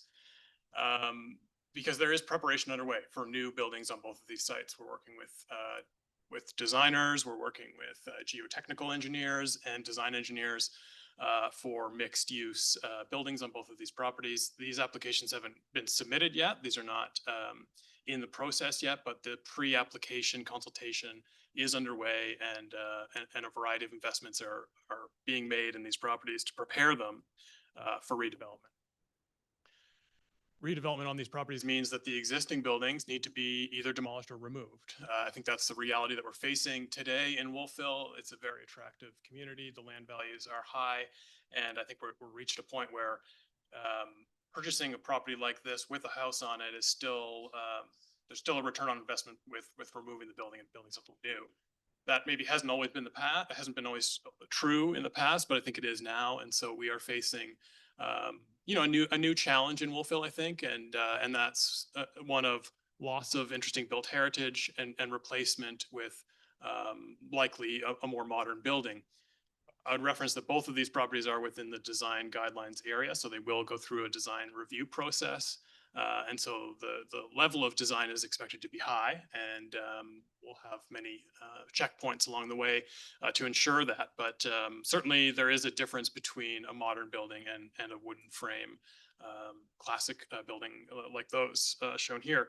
These buildings are, they're from the 1800s, probably mid 1800s to late 1800s. They're both wood frame structures. They're both in reasonably good condition. I mean, certainly one is in better repair than the other, but structurally, they're both salvageable.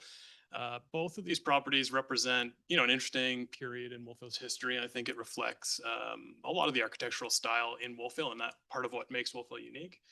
And certainly the age of these kind of structures, they do contribute to that architectural character that people know and love about Wolfville. It's not to say that this is the only architectural form that can exist in Wolfville. And of course, it's not the only one found in Wolfville.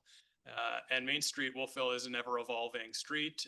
It will continue to change well past our involvement in local government.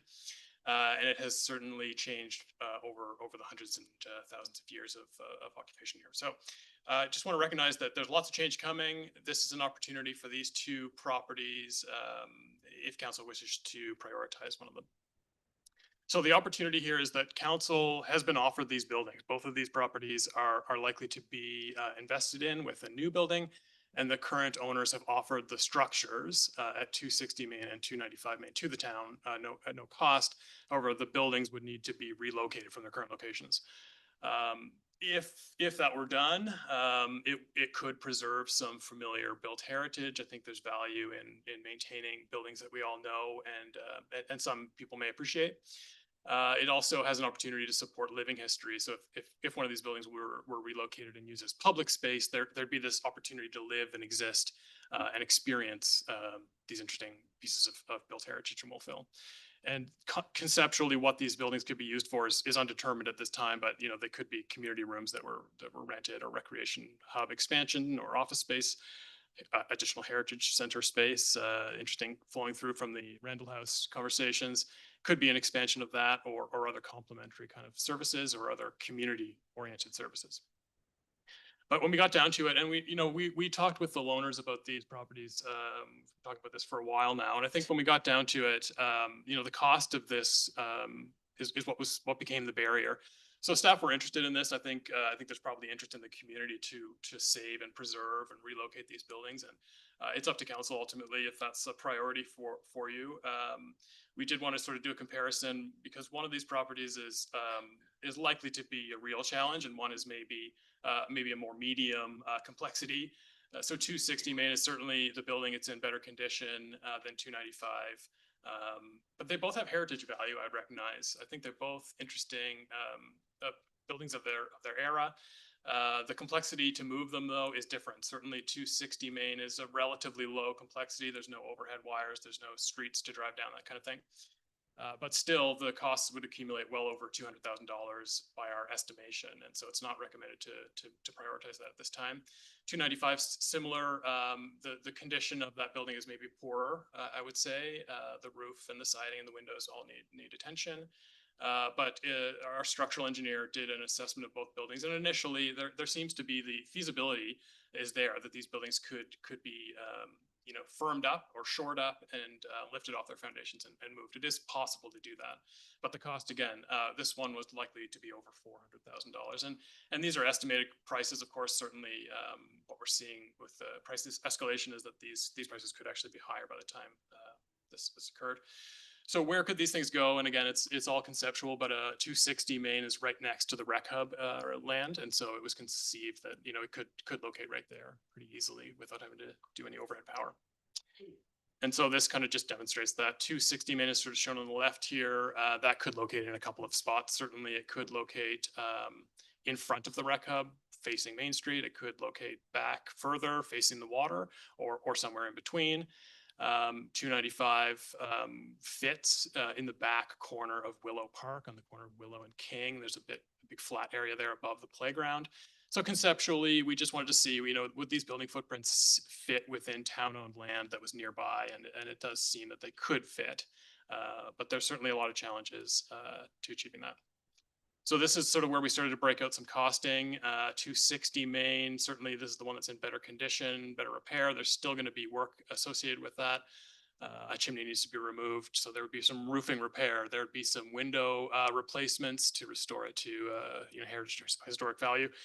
And all of those costs are kind of reflected on both properties. I think the reflection on 295 is shown in each of those costs, or most of those costs being higher, as it does need more repair. So again, both of these were really expensive sites, but it's worth noting that the square footage of either of these buildings is unlikely to be achieved for that price. So if we were to build something new with the same square footage or same size, it's unlikely to cost anywhere close to these numbers. So these numbers have value, but how they fit within the municipal budget and the approved council's approved budget is where we got to a negative staff recommendation. So factors that led us there. Again, it's an interesting opportunity. We were excited to explore this and bring this to council for your decision making. It's recommended from staff that we not engage in this opportunity. We have significant work lined up for this year, including $5 million in road investments alone, East Main Street, University and Victoria Avenue, and a full rebuild on Earnscliffe Avenue. So some of these things have been priced and tendered already, and those current tenders are coming in much higher than expected. And price estimates that we had prepared in early 2026 during the budget period already need updating for mid 2026. And so there's global influences at play here, but there are escalating cost realities that we're trying to deal with. There's also a growing and high need for the town's existing facilities. And so adding an additional building owned by the town seemed also to be a struggle. When we looked at the financial responsibility that we're expected to undertake here, this ask would be challenging. So this is where we got to with the price escalation, increases on all aspects of civil engineering and construction work, and the ongoing facilities needs assessment that the town's doing, recognizing that there are high needs for existing facilities, this building in particular, and the public works shop as well. So that's how we got to the point where we weren't making a positive recommendation, and there's no motion recommended or required here. But if council wishes, there is a draft recommendation on the screen. I'll pass it back to the chair. Happy to answer any questions. Thank you, Mark.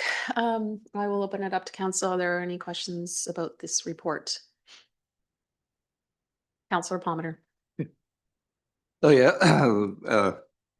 I would agree that I don't think the town wants to move those. I just don't think we can afford it. But I'm wondering if maybe we shouldn't come up with, I'll use the word grant to, I can feel the CAO kicking me from here. A grant to, if somebody else wanted to take it on, and then we would grant them, I don't know, $50,000, 5 years tax. I don't know what the incentive would be, but some kind of incentive for private industry to take it as opposed to the town taking it on. I mean, I'd love to see them saved, there's no question about that. But then it would, if we come up with this grant, it would just be a line item for the new owner to come up with what it would cost them to do it. That would be my thought on that. So just to be clear, Councillor Palmer, the town would offer a grant for somebody to take this. So the town would be offering $50,000 for somebody to take it on private land. Absolutely. That's the clarification that you want to make on how you see this? Okay. Do you want anybody want to discuss that now, or do you want to ask some more questions and we can come back to that? Do you have a follow-up to that, Councillor Elliott? I was going to comment on it. Oh, then you go right ahead. Okay. I agree with the notion of an incentive, if we could come up with it, to preserve those two buildings, because that is the location is where Wolfville was formed and developed, and it's crucial territory. The notion of two more 4-story buildings in that space just depresses me to no end. I did speak to one member of the Design Review Committee who suggested just that thing, that maybe one of the buildings could be moved along Main Street to another location and become part of a business. So maybe there is some kind of energy that can be devoted to that prospect, hopefully. So staff can look into the practicalities of trying to, certainly can't commit to providing a grant to move a building from one private hand to another. But staff can look into the practicalities of trying to make some form of a connection between the existing owners and some other entity that may be interested in whether it be moving or preserving or whatever these buildings. I think too, just to make the connection to the earlier conversation, this is where, you know, some of what Director Lake was speaking to before, if we had had some level of a program 5 or 6 or 10 years ago, we might be in a different spot with these buildings. But as the old expression goes, the best time to plant a tree was 20 years ago, and the second best time is today. Councillor Van Niekerk. What's the timeline for the demolition? Thank you. That's a good question. We don't have that, like, it's not pinned down exactly, but we do expect it could be very soon. Possession of the 295, it was just received at the end of April. And so that could progress anytime. We could get a demolition permit application any day.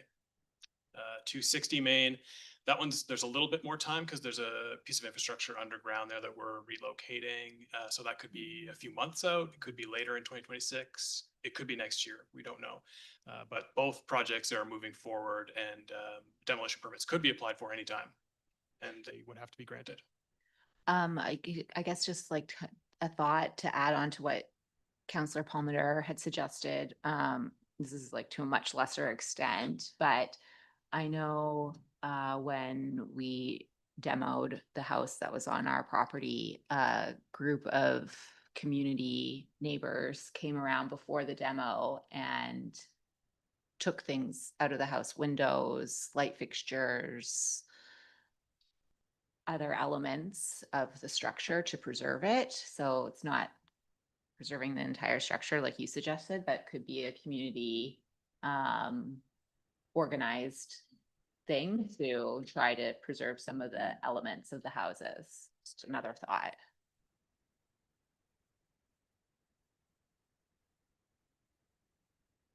Councillor, Mayor McKay can go. oh, Mayor McKay? Yeah. Mayor McKay.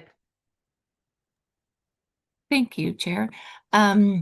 Yeah, I agree. I think that it would be lovely to save them. However, the cost is very prohibitive. I just want to caution that this is private property. So unless we know that there is a willingness from the owner who owns it now to do that with another private person, I guess, okay to have the conversations, but I think that's the first step, is make sure that, you know, if the person is willing to do that. And secondly, then I guess then we could put it out there for discussion, but it isn't ours to give.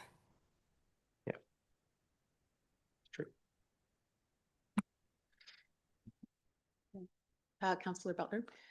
I just had a question, sort of a clarifying point, because the Mark just stated, like, there is the underground issue that has to be relocated regardless.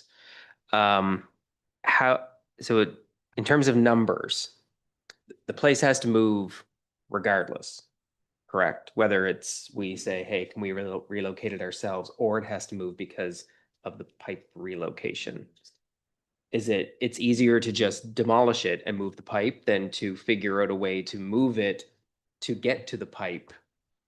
I'm thinking, what is the cost of doing the pipe versus the cost of moving it to get to the pipe?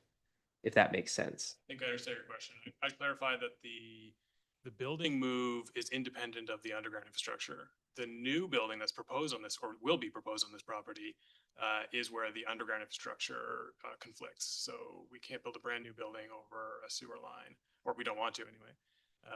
And so they need a proper foundation and so on. So having a sewer line underneath the new building is the problem, not under the old building. It's actually beside the current building. So I will add what I'm thinking here. I'm not in favor of relocating either one of these buildings for simply on the cost. And we're discussing a whole lot of options for our heritage and culture right now that I feel like will be really strong moving forward. I'm not in favor of the $50,000 grant to put it out there, that the town gives $50,000. My other thought, as CEO was saying, the best time to plant trees is what, 20 or 100 years ago, and the second best time is today.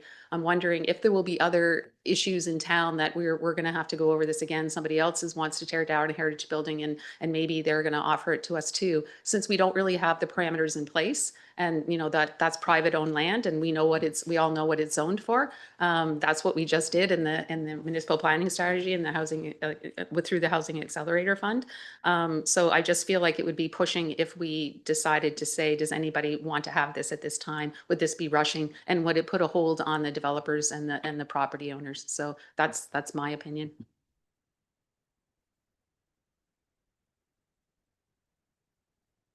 That was a strong opinion. I do get that. You know, but I just wanted to, like, obviously it's the will of council. I'm not actually, I do want to preserve as much heritage as I want. I do want to make that clear. I just think the timing and the cost on this, and as we're discussing what options we have, we can really do a good job. So I'm going to open this to council to see, as Councillor Palmer brought that option up, where we land. If Mayor McKay, you want to chime in here and something I'm not clarifying to see where we're going to go. Oh, CAO is going to chime in. I just want to make it clear, if we're going to have a conversation about incentivizing a private, the existing private owner to transfer this asset to another private owner, we have no policy backing for that kind of a transaction at all. So the best we can offer before council gets into any kind of a conversation about this is having a dialogue with the existing private owner to determine what they would be interested or willing to do. And that is the full extent of what we have, what we can do. Is that clear to everyone? Yep. Okay. Mayor McKay? Yeah, I was just going to say almost exactly the same thing. I think it would be premature to have a discussion when we haven't, again, it's not ours to give. If we want to have maybe if it is the will of council, we could give direction to staff to have a conversation with the landowner and see if they're open to that. Maybe that would be a nice first step. that was the will of council. We don't require any motion for that. No. Do you require direction? So we need That- direction That's on correct, on yeah. that. If council wants to give us kind of direction by consensus to have a conversation with the property owner, that's the extent of what we need. So that is the option out there that Mayor McCary suggested.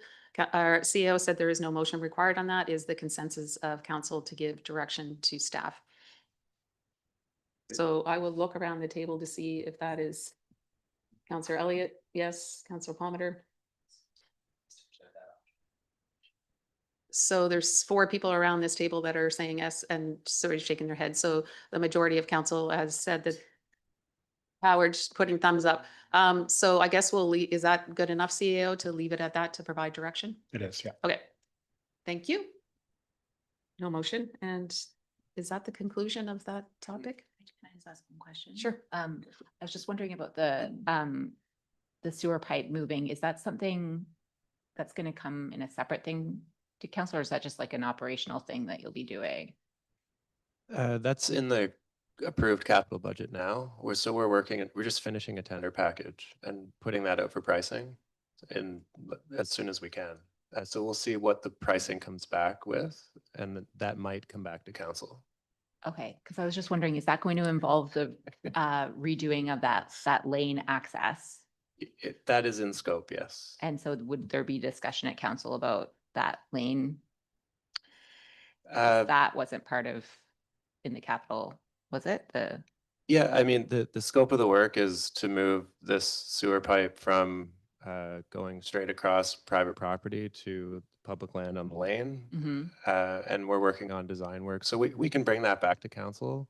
I suspect that it will come back given what we're seeing in the construction and pricing world. So I would just say maybe stay tuned for now. It's still a work in progress. Okay. Yeah. Just as we wrap up this item, I do want to say a sincere thanks to staff, everyone who contributed to this body of work, and a really sincere thanks to council and the PAC and other public members who have been vocal advocates over the course of the last little bit to say that the town needs to put some dedicated thought behind culture and heritage. And I think we're at the initial stages of this, but the direction the council has given today, the conversation the council has given today gives us a really good start into making some meaningful contributions on culture and heritage in town. So very, very sincere thank you to everyone that's been involved with that thing. Thank you, CEO. We've wrapped up that one, and I am going to respectfully call a break. For those of you online, maybe 10 minutes. Everybody can grab a coffee or do whatever. So we'll see you back in 10 minutes. Thank you.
Okay, and we are back.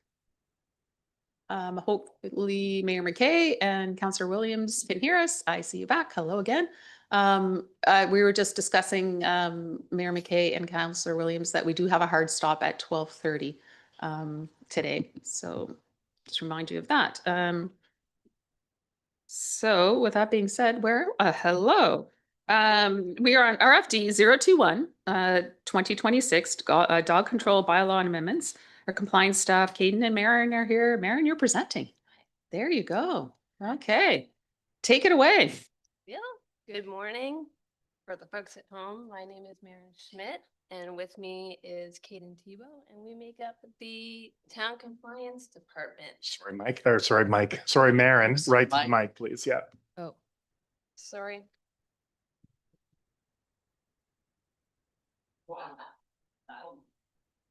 Anyways, as I was saying, I'm Maren Schmidt, and with me is Caden Tebow, and we make up the Town Compliance Department. Today, we are going to walk you through the Responsible Dog Ownership Bylaw.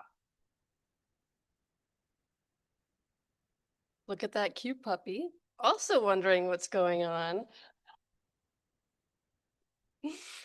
In June of 2025, we transitioned our dog control services fully in-house from the SPCA, who originally held our contract. When that happened, we felt we also needed to take a closer look at the dog control bylaw.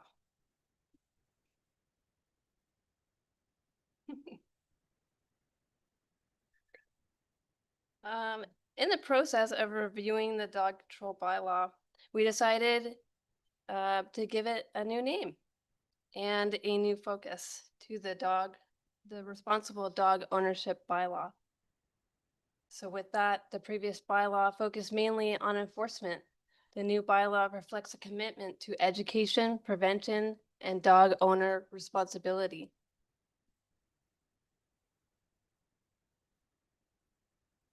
Some highlights from the draft bylaw include definitions clarified to enhance understanding, promote consistency, and strengthen community safety. We added clarifications in plain language because the bylaw needs to make sense to both staff and community.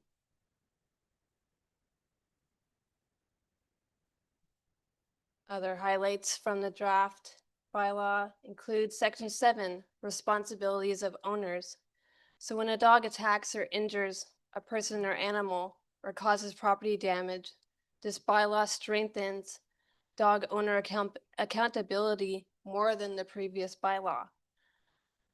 And requirements for managing high-risk dogs have also been clearly defined.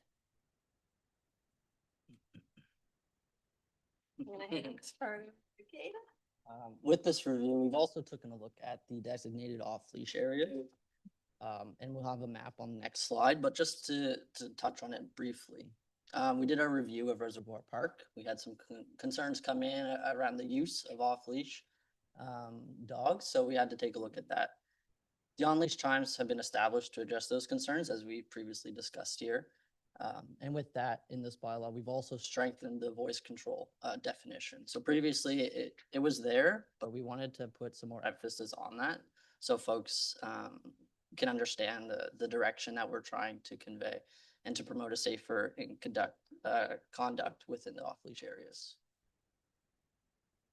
And this is the updated map. So previously we looked at the areas on the map here, and one area you'll see that we have removed is the area off of Woodman's Road.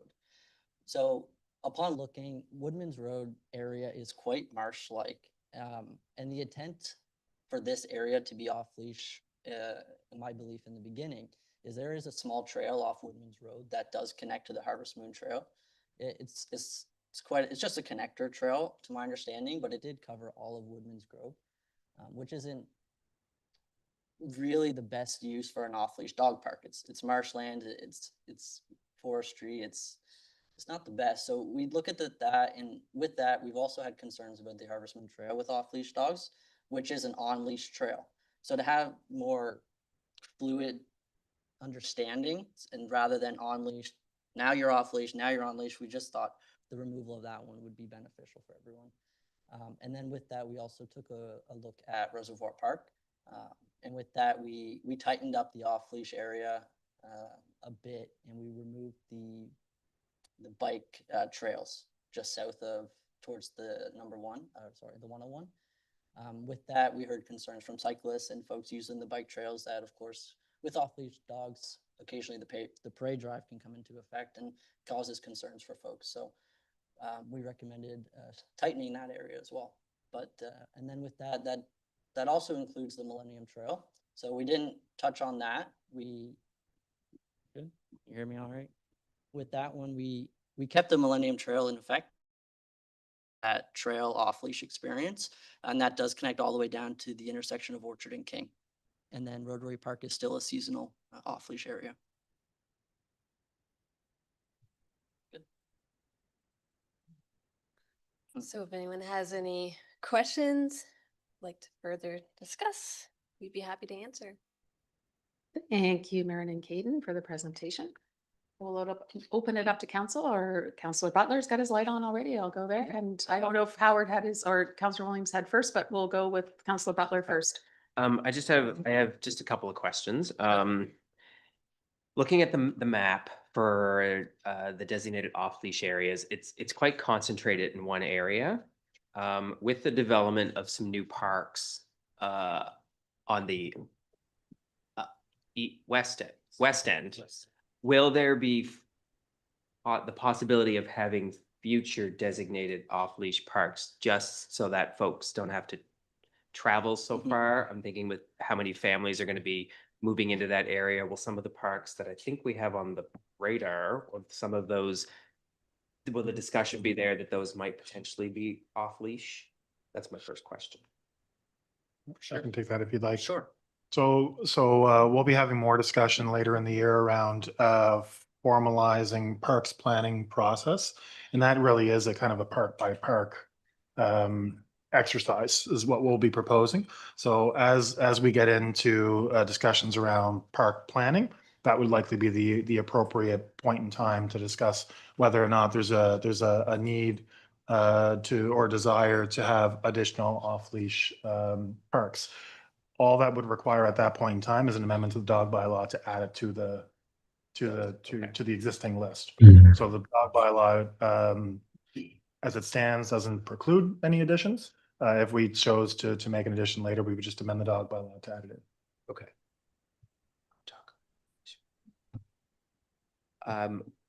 Let Councillor Williams go, because I'm trying to find my other question. Councillor Williams? Okay, thank you, Chair. I agree with the off-leash map, and I think in general, there's a nice piece of work that's been done. It clarifies a lot of points.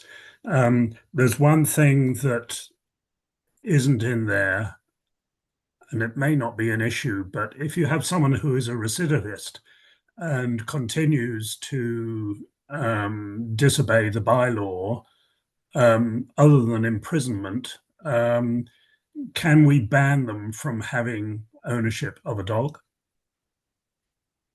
No, we can't ban them from ownership.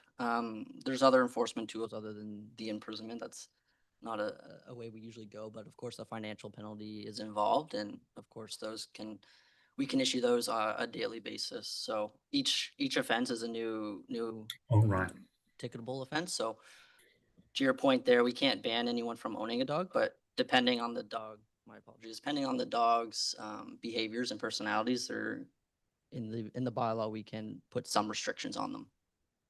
Okay, thanks. Sure. Councillor Palmer?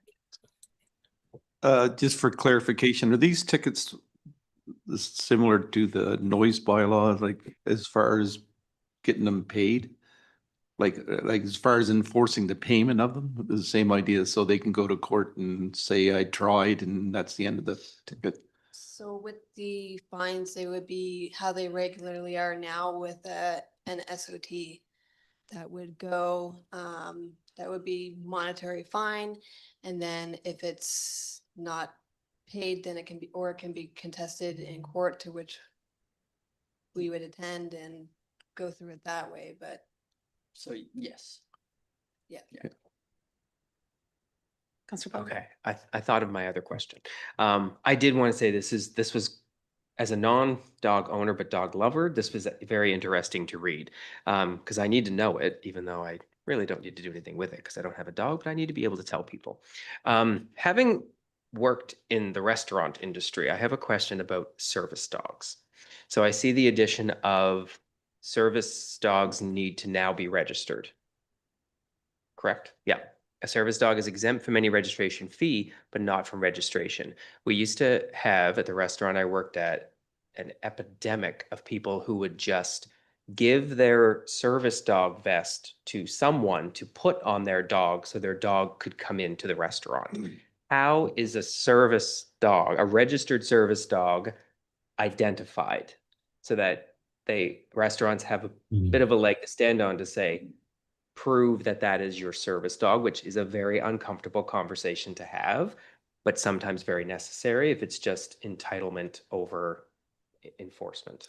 So the best way to answer it is yes, service dogs, once they go through their program, they typically receive an identification card identifying them as a service dog. I don't see any hands up, but sorry, Councillor. Sorry, yeah, just to that point, my dog is a therapy dog certified, and we both have cards. Wave at people.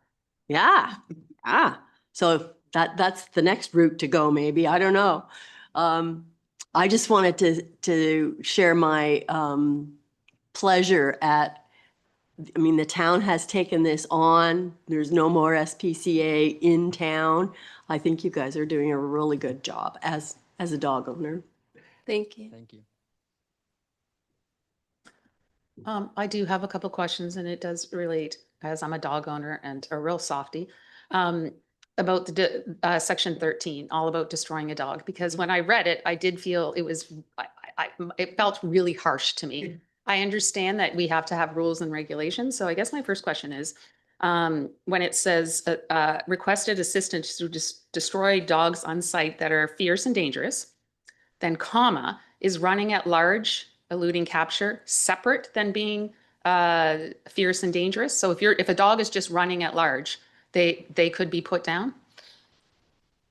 So if it is running at large, which means running around the neighborhood, and it would be last case scenario to destroy a dog and for us to decide that we would require a dog to be destroyed on site.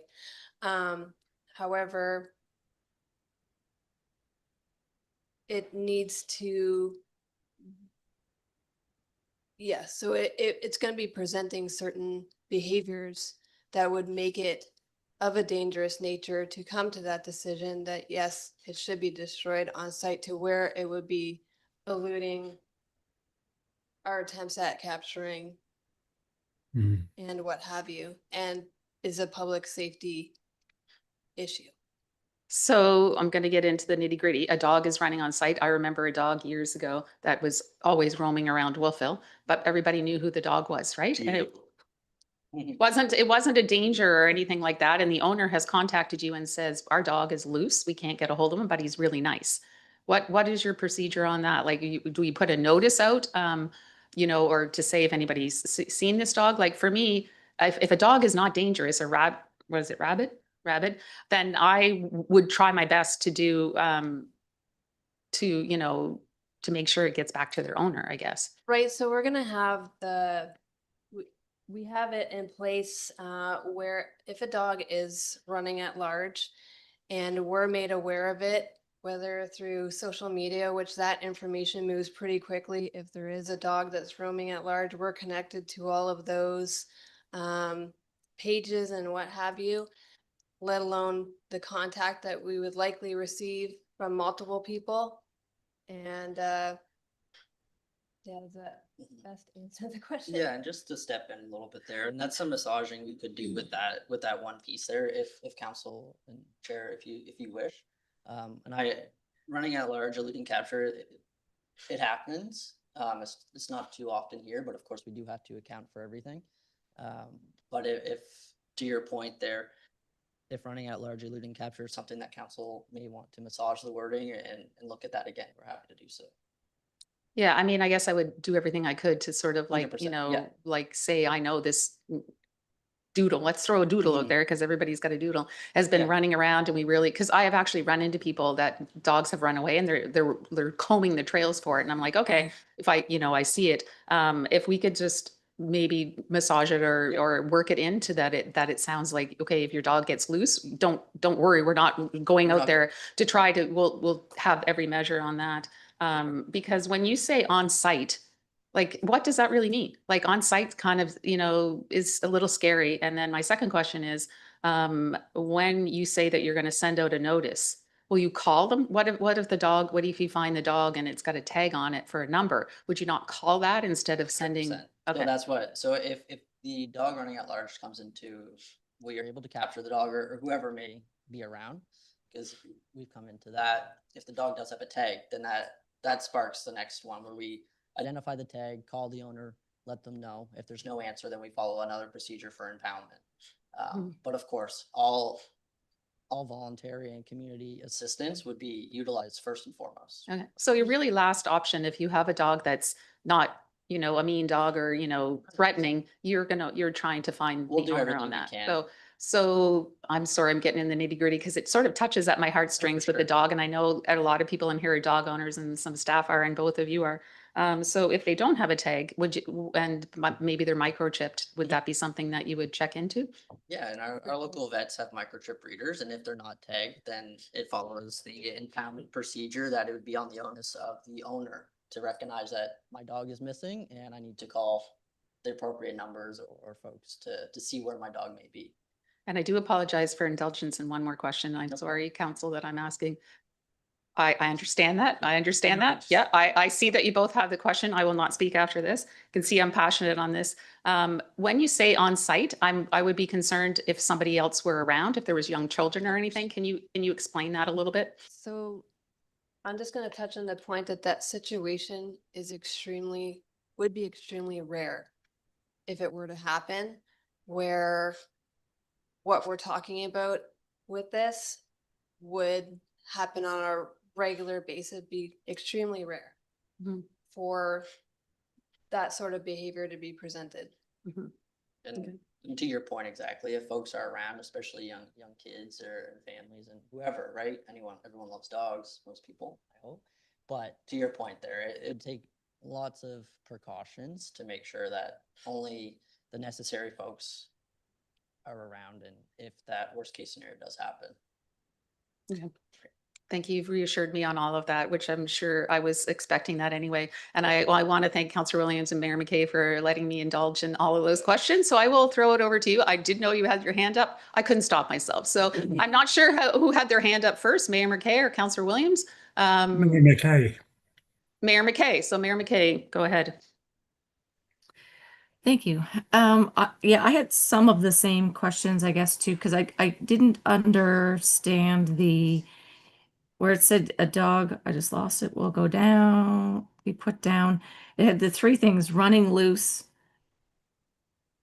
so there are 3 points: is running loose, is fierce or dangerous, is rabid or appears to be rabid. So is it all three? Is it, because my dog, I should have named it Houdini instead of Mac, because he does get out quite often, unbeknownst to anyone. He likes to just take a stroll through the neighborhood. Thankfully, everyone knows he's ours and brings him back. But I would hate to, he's neither fierce or dangerous or rabid. So I wasn't clear if it was 1, 2, or 3 of those things. So can you explain that to me? Sure, yeah, and they are separate things, and I'm feeling a consensus about that second one there, so we can take that back if that's the direction, and look at that a bit closer, because in this process, we did a jurisdictional scan of other municipalities and the province itself, but of course, we can always, we can make some changes to those and massage it best to fit Wolfville. Yeah, I wonder if the word "and" should be after one, because if it's running loose, I mean, we might take it under control, but we wouldn't dispose of it, I don't think. 100%. Sorry. Yeah. And that may be So, just did. Sorry, and I'm that- having a hard time hearing you, Caden. Sorry there, and that just may be the case there, that there maybe an and there could be possible if the dog is fierce and dangerous and running at large and eluding capture. Could be an Right. option we could look at. And it says there, if I might just have one more, we will only keep a dog for 72 hours after it's been captured. Mhm. Is that 3 days? I mean, what if someone was out of town? Oh, I mean, or a That's few days and typical didn't know their dog was out. It is a typical standard for 72 hours for it to be within our responsibility, I guess is the best term to use. So within Within our care. within our care, and then proceed forward with that, and see if we can locate an owner even beyond that time, but keep it within the kennel. And to So that point. I think, sorry, Sorry, I go think ahead. that what I feel like with some of the policies, that there are probably, standard operating procedures or things that we do in the background that aren't in the policy because they're harder to change. So maybe it is something that says, these are the things we do.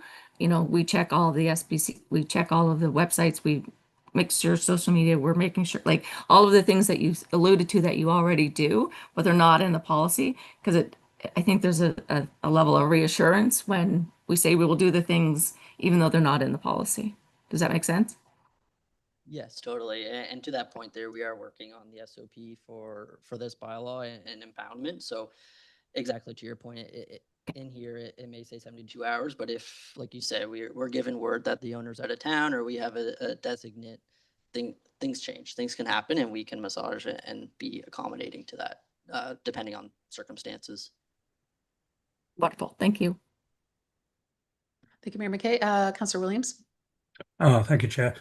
You may have noticed in the news recently that dog sitters become an owner when they're dog sitting, and I often dog sit other people's dogs and realize that I have that responsibility to make sure that the dog is behaving itself, etc., etc. Now, there's nothing in the bylaw about this, and I don't know that there should be. But I do know that there's a number of dogs that I'm aware of that don't wear tags. My dog has both a tag and a chip. In fact, she has 2 chips for different countries. But to what extent are there unlicensed, unregistered dogs in town? And how would you know if dogs are not necessarily wearing a collar with a tag on it? Good question. A lot of times when we're out and about in town, we usually come across these furry friends, and we like to give them pets and say hi and get to know the dogs in town. So in any scenario, if the dog is running at large, we say, hey, we know that dog, let's get it back home. But exactly to your point, we make a solid attempt to, of course, ask the owner if we can pet the dog and take a look. If there is a tag, if there isn't a tag, and then we can address it at that time with the owner. And we also do have our dog tag registry that we can go through here at Town Hall. So if there is no dog tag registered or equipped on the collar, then we can address that with the owner on the spot. This is Or where through the, mail. sorry. Go ahead. Okay, And this is thanks. where this is always an education piece for the community, especially introducing a new bylaw. So that will hopefully help with getting the requirements across to the community further. Mayor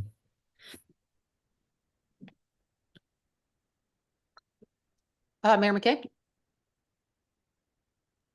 Thank you. And I think that's a good point. I think that we probably could do some education for people who might be first-time dog owners. I mean, this is my first dog, so it was a learning experience for me too. And we have lots of university students who come into town, year after year and get pets. So I think it's probably a good idea that we educate them as well. I think that's important. Mm. 100%. Our CEO. So just before we get to a particular decision point, I just want to clarify where there might be, we chatted about some massaging of language. So is that in section 13, 13.2, where we're clarifying I and/or those criteria where the dog control officer may request 13.1, 13.1. I believe is the one that we were referencing. Okay. But in that, we can look at all of 13 to make sure it's all Okay. fluid with and consistent. Yeah. So just in keeping in mind, if council is wanting to make a decision on this, if council made motion as in the report, we would clean up that language with the amendment in mind, so that when you received it for first reading at council, it would have that revised language within. I think I'll just mention too, not for council, because I know council understands this, but just for the digital viewing public, purpose behind some of the proposed revisions as well is to reinforce, rather than a bylaw enforcement approach, but of a community compliance and a community safety approach. So I can definitely appreciate the language in a bylaw around destroy and things of that nature is quite abrupt. However, I do want to provide a little bit of comfort that our approach with bylaw enforcement, the dog bylaw in particular, and most of what we do is that community safety compliance approach of, as Mayor McKay just said, of education, of trying to basically using every asset of our disposal to create safe communities versus necessarily going to the letter of the law and some of the worst case scenarios that we might sometimes think of when we see this particular language. So just to keep that in mind as we try to move these pieces forward. We do need the language though, just to put a final note on it. When we are confronted with particular challenges, we do need a legal regulatory framework in order to operate. And that's where these bylaws come in. Thank you for clarifying that. Councillor Williams? Yeah, I don't mind stating publicly that, yes, I agree with this new dog bylaw, but I'm always puzzled why there isn't a similar one for cats. You can have that one. No, thank you. I think we're sticking to dogs. We'll stick to the dogs. Just go to the dog. Thank you. So with that being said, Can I just add something? Yeah, no, I was just gonna. I just had to throw in my memory of the most vociferous public meeting that I've ever attended. It had to be held up at the school in the gymnasium, and it was to look at the dog and cat bylaw. And people were so upset, cat owners particularly, that's why we don't have one. There you go. There you go, Councillor Williams. You've got it right from Councillor Elliott here in Wolfville.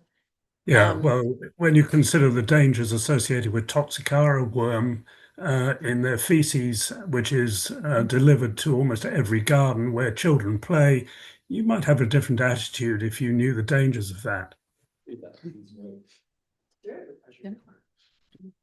All right, I'm just looking around the table. Are there any more questions before we put a motion on the floor? I don't see any questions online. I don't see any lights here. CEO, if the motion goes on the floor, would we just add with amendments discussed in section 13? Is that the only? Or I think need to that's, be that specific? I or- think that's appropriate in the context, and just for council's awareness, what we'll do is look at the recording and the minutes from this session to try to use that to guide the amendments that will actually come to you in writing at first reading in council. Okay. With that being said, would somebody like to put that motion on the floor with the amendments? Councillor Palmer? Sure. I would move that council give first reading to the amended bylaw Chapter 16 Responsible Dog Ownership Bylaw as attached to RFD 021-2026 with amendments as discussed as of today. Does that sound okay, CA? The committee of the whole? Yeah, the committee of the whole will Whole- forward that recommendation. Committee of Yeah. the whole forward that motion to council with those amendments attached in section 13. So that is motion is on the floor, and Councillor Elliott, did you second that? Councillor Elliott seconded that. Are there any questions on the specific motion? Seeing none, I will call the vote. All those in favor? Aye. Opposed? And that is carried unanimously. Thank you. Thank you. Thank you. Excellent job, guys. Thank you.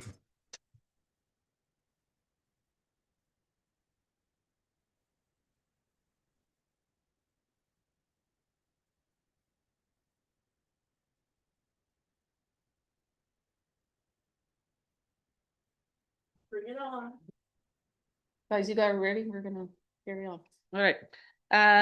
We are moving on to RFD 032-2026, Development Agreement, Student House, Nova Scotia on Hillside Avenue. Mark Fredericks, would you like to guide us through that? Oh, okay. I'll let you introduce then. Yeah, so while Laura's pulling that up, this is it's a development agreement application for Student Housing Nova Scotia, who members of the application team were on the call earlier, but I don't still on. So here we go. This looks great.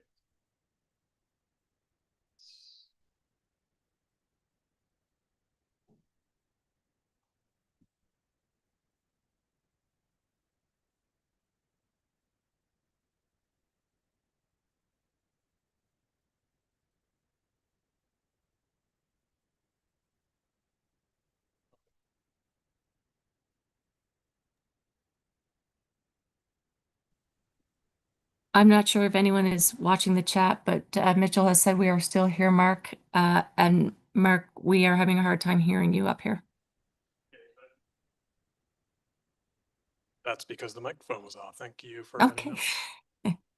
And thanks to Mitchell and Julian on the call. So yeah, if we're ready to go, I'm happy to introduce both Mitchell Archibald, who's president of the Student Housing Nova Scotia nonprofit, and Julian Boudreau, who is the applicant team from Fathom Studios. So Fathom is a design, architecture, and engineering firm in Dartmouth, and they've applied on behalf of Student Housing Nova Scotia for a multi-unit building on Hillside Avenue. Student Housing Nova Scotia is a nonprofit housing provider in Nova Scotia. They've recently acquired a variety of properties around the Annapolis Valley and are looking to invest in Wolfville. And they've purchased one property on Hillside already, and that came with a vacant lot beside it. So the proposed building on that vacant lot would be a 3-story structure with approximately 12 dwelling units within there, 2 barrier-free units on the ground floor, and 15 parking spaces in the rear. The location for this project is on land that's zoned R4, so already zoned for high-density development, and it's positioned between 2 existing multi-unit buildings. The location is very close to Acadia University and very close to transit service and near cycling and sidewalk infrastructure, so it's fairly well positioned. The location is shown here. It's on Hillside, which is, it's also on Hillside near Pleasant Street. So it's almost near the top of Pleasant. And you can see this area is quite mixed. It's mostly R3 and R4 zoning. So these are medium and high density residential zones. So this is already conceived to be a high density opportunity site. It's worth noting, though, that there is obviously a mix in here. There's a large, I think, 48 unit building just to the south of this, another 12, 11, and 14 unit buildings nearby. And then further down Hillside, it sort of transitions down to 4 to 3 to 2 and 1 unit buildings. Quite a mix on that street, but there are lower density and medium density housing forms surrounding this site.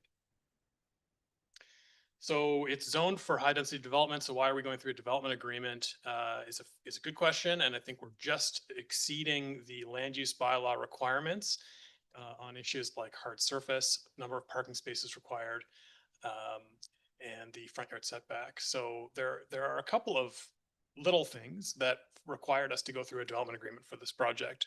But it's worth stating that a multi-unit building could locate here, not 12 units, but they could build a multi-unit building here under the as of right zoning. However, council has the opportunity and has built this opportunity into the planning strategy to use development agreements in the high density residential zones for consideration of uses that require unique and site specific considerations. This proposal is fairly unique in that it's a nonprofit housing provider.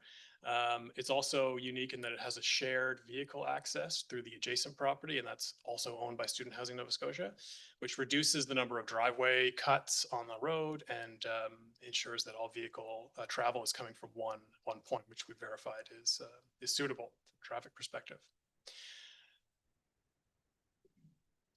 So a site plan shown here. This is the kind of proposed property boundary. The building is kind of tan colored, as you can see here, and Hillside is on your left. So it's a building that's positioned fairly close to the street, although it's worth highlighting that the buildings on either side of it are also relatively close to the street, and our land use bylaw allows for a smaller front yard setback when there are existing building forms also close to the street. So there is an allowance for that. The site plan here shows kind of the building at the front, the parking at the rear. It's very well landscaped and a couple of trees are preserved. So at the public information meeting, we had a lot of input on the existing trees on this property, and it's worth highlighting that the design team have reconfigured the back amenity space in a way that preserves those two trees. So I would thank them for that attention. Another tree related issue is this particular tree that's in the front yard is actually within the street right of way. And so this is also being preserved, and it'll provide a nice backdrop for these buildings. So this is a rendering of what this building could look like. It's a mixture of kind of brick and black metal siding. It's got some recessed patios, which can be nice, and accessible walkways from both the rear yard and from the front yard. So some other elevations. Again, this is the street face. These are what the north and south sides of the building would look like. And then this would be the rear. The site plan, this is just zoomed out a little bit, helps us show the vehicle circulation. So the Student Housing Nova Scotia group owns both of these properties. There's an existing building, which I think has 11 units in it, which is a blue building, which you can see the roof of just north of the hatched area. And that has an existing driveway. So the idea is that to access the parking in the back of this site, they would come through the existing driveway. These tenants would park here, and these tenants would park back here, but all shared on one. This is a benefit because it allows for a wider building rather than having another driveway here. It also reduces the number of driveway cuts and opportunities for pedestrian and vehicle attentions at the street. So this is actually considered to be a benefit to have a shared driveway scenario, and this is just how that plays out. So the process, we had a public information meeting in March of this year, which was fairly well attended. We had folks from the neighborhood attend and ask questions and share perspectives. I think that they have some feedback on on-street parking and some of the concerns around adding more units. So it's helpful to see that this property is providing more parking than the number of units. So it's about a 1.25 ratio of parking to dwelling units. So the public information meeting was well attended, and we got some good feedback from that. And the result was a couple small tweaks to the design, which were positive and again maintained those trees. We did some consultation and evaluation with traffic services, engineering team, and so on, and brought a report to the Planning Advisory Committee in April, which provided a positive recommendation to council. And today, what we're looking for is an initial consideration by council. And that would essentially trigger a public hearing to be held before council's final approval. So today is not necessarily the decision to approve this development agreement. It's just the decision to hold a public hearing before we would consider, or council could consider approving it at a future meeting. So development agreements like this, we evaluate based on a variety of criteria. These are outlined in the municipal planning strategy. Things that we're really most concerned about are like, is there adequate sewer and water service here? Is there adequate sidewalk, cycling, and road network nearby? What's the traffic impact on from the proposed use? and is compatible with the surrounding neighborhood. And we also look at stormwater management issues and consistency with the intent of the town's planning strategy. And all of these were seen to be in alignment or consistent with the direction or policy intent. And there were no concerns from a traffic perspective or adequacy of sewer and water services. This is just another rendering of what this building could look like. And I think it fits well between the two existing buildings. Certainly color and style are personal tastes, but in terms of form, I believe it fits well here. And I think the landscaping helps soften that. And I think we can appreciate the attempt to preserve as many trees as possible. So on April 9th, PAC passed this motion, which was that the Planning Advisory Committee provides a positive recommendation to council regarding the draft development agreement for the subject properties at PID 55456875 and 55279308 and be forwarded on to council for initial consideration. So that was PAC's recommendation. So a draft motion for committee of the whole today is on the screen. I'm happy to take any questions and would suggest that this could move the project along. I would also recognize that the design team and owners are on the call if there are specific questions about their tenancy model or other design questions. Thank you. Thank you for the presentation. I guess those of us who were on Planning Advisory Committee, we have seen this already, but I'll open it up to council if there are any questions to Mark or the consultants or owners online. Councillor Van Niekerk. Thank you. Is it going to be self-contained units or shared kitchen bathroom? These are fully separate units. They're a mix of 1-bedroom and 2-bedroom units. But they're all fully separated dwelling units, fully independent units. Okay, thank you. I had another question. Should I go now? Can you go back to the very first slide you had with the map that shows where it's positioned? Yeah, this one. And I think that this was addressed, but it's just a comment that I want to make because I've been hearing from community on struggles on Fowler Street. So if you see where this new proposed building site is, and then there's those two buildings in between it and Fowler, right? Yes, so those were built recently, and the Fowler prior to those buildings being there was a cul-de-sac street, and now those buildings, they're two large apartment buildings, mostly students, and they all exit out onto Fowler Street. And so Fowler Street used to be this quiet residential family street, and now it's this like crazy traffic, high traffic street. So I just wanted to raise that as a concern. And I think you addressed it by saying that all the entry and exit points will be through Hillside, but I just want to make aware that it would be a problem I see if you were to have any exiting out through that back way, like a secondary exit that joins up with those two other buildings. That would be, in my opinion, an issue. So I just wanted to bring that up. Thank you. And also on this building, there is a traffic study that related to that with every development agreement, right? Yeah, in this case, it's a traffic impact statement, but yes, we do have that. Yeah, okay, thank you. Councillor Palmer, or sorry, Councillor Williams is next. Yeah, thank you. Is this more of a question for the people doing the design? Does it really have to be black? I'm reminded of Henry Ford's comment about one of his cars. You can have any color as long as it's black. It strikes me that black is really not appropriate in any residential area.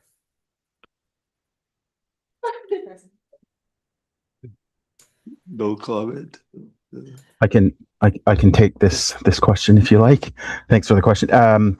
Yeah, at the moment, to answer your question, no, it doesn't have to be black. I think at the moment, we're going through a pricing exercise with the potential contractor looking at the available materials and then their specific color palettes for the project.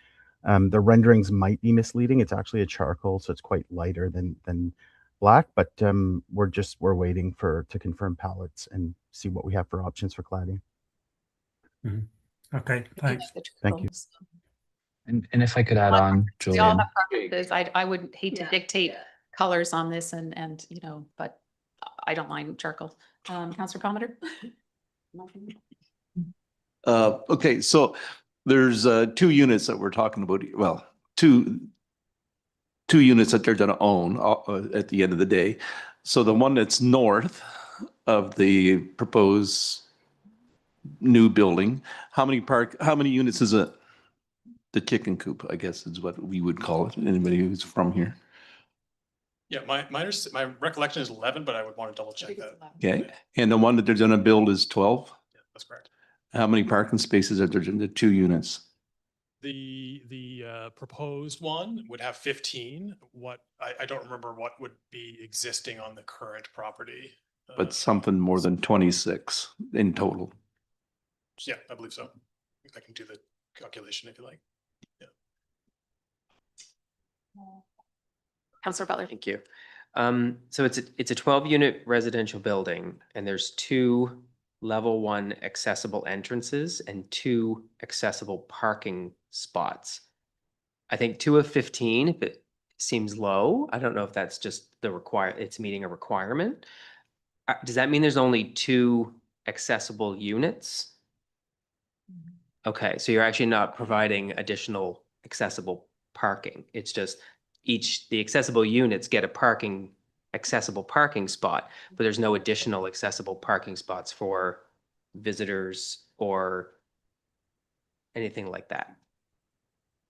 I didn't know if it was possible with 15, you have more parking spots than units, if it was possible to get more accessible parking spaces. That was the only thing I noticed. It didn't actually say anywhere how many of the units were accessible. I just kind of did the math myself, 2, 2, and 2. So yeah, of 12, I didn't know if it was possible to have additional accessible units or accessible parking, or if you're sort of just ticking the requirement box. I would, if I could jump in there, I would suggest that that's actually higher than the minimum requirements. So while another parking spot might be helpful, I appreciate you might have a guest or something that comes over. Those parking spaces do require more square footage. There are larger spaces, and they require entering and exiting space on either side. So they do take up more square footage. I see Mitchell has his hand up and may want to speak to this. I think I would congratulate them on getting 2 barrier-free units on the ground floor, which they would not otherwise be required to do. So they are going above the minimum. But I take your point. I'll pass back to the chair. Mitchell? Thank you so much. And thanks, Mark, for setting that up. I think I'd just add, so I think the primary reason for the parking spot, and you did assume correctly in that those are fully barrier-free accessible units on the ground floor. This property won't have an elevator, which obviously limits some of the, we could create barrier-free units on higher floors, but what that then results in is, a barrier-free unit that you need to use stairs to access. That said, the way we design any of our units is that they could be convertible in such a way that if someone had different accessibility needs, again, it's still stairs, right? One way or the other, but we design things with this in mind, that if a tenant then suddenly has different accessibility needs down the road, that we can actually convert that unit. And in the same way, it wouldn't prevent us from, we may not repaint the parking lot, but we certainly, if a tenant now in any of our properties came and said, hey, I have, here's my unique situation, here's my permit, we can certainly designate a spot as accessible or kind of work with them to find the best thing for them. But these spots are the extra large kind of accessible spots that, like Mark said, have the ability to kind of enter and exit if you, for instance, have a chair or have additional mobility needs. So I don't know if that kind of provides a bit more context, but it's not to say that some of the other units can't be made accessible, but with the requirement for stairs and no elevator, it does limit us to have it like fully barrier free.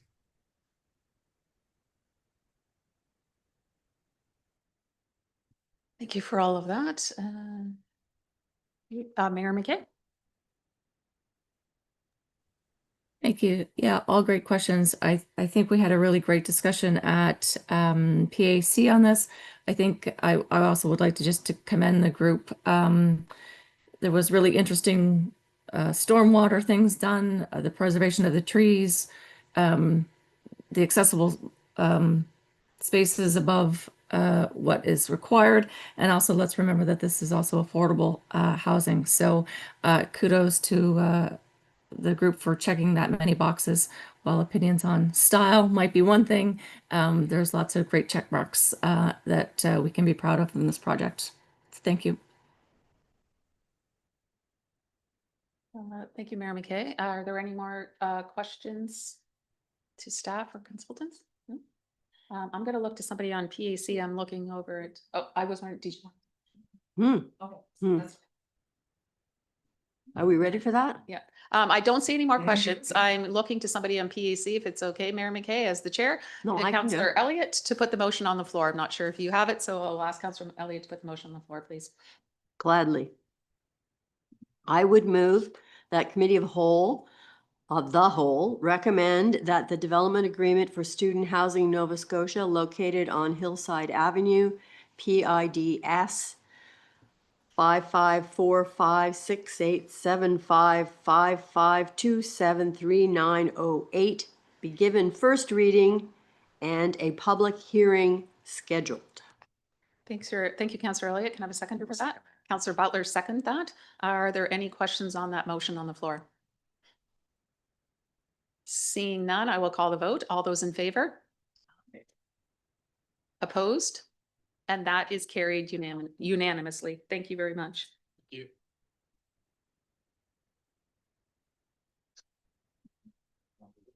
Now let's spend some money.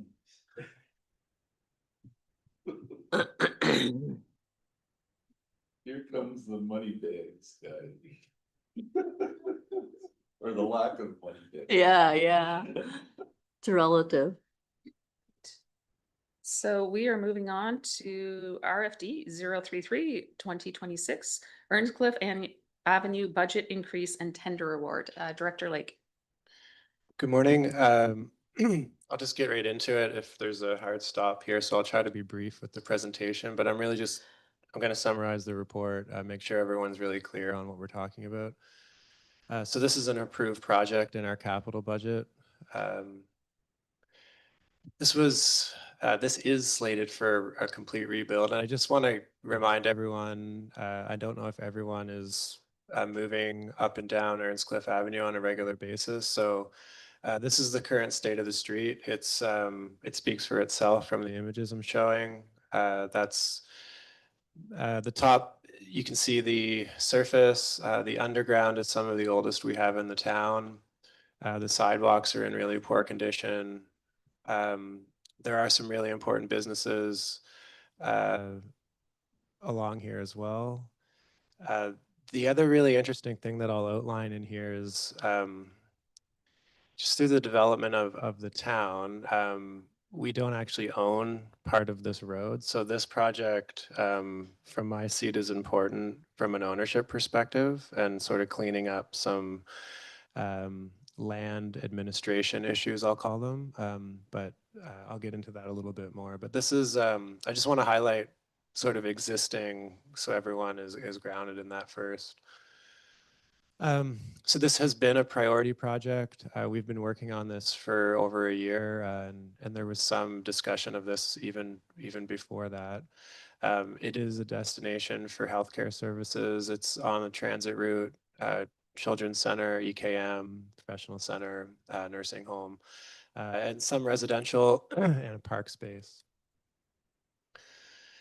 So this is slated for a full rebuild. So that what that involves, just so everyone understands, is we are completely removing what's there. So water, sewer, stormwater, and doing a full rebuild underground as well as above ground.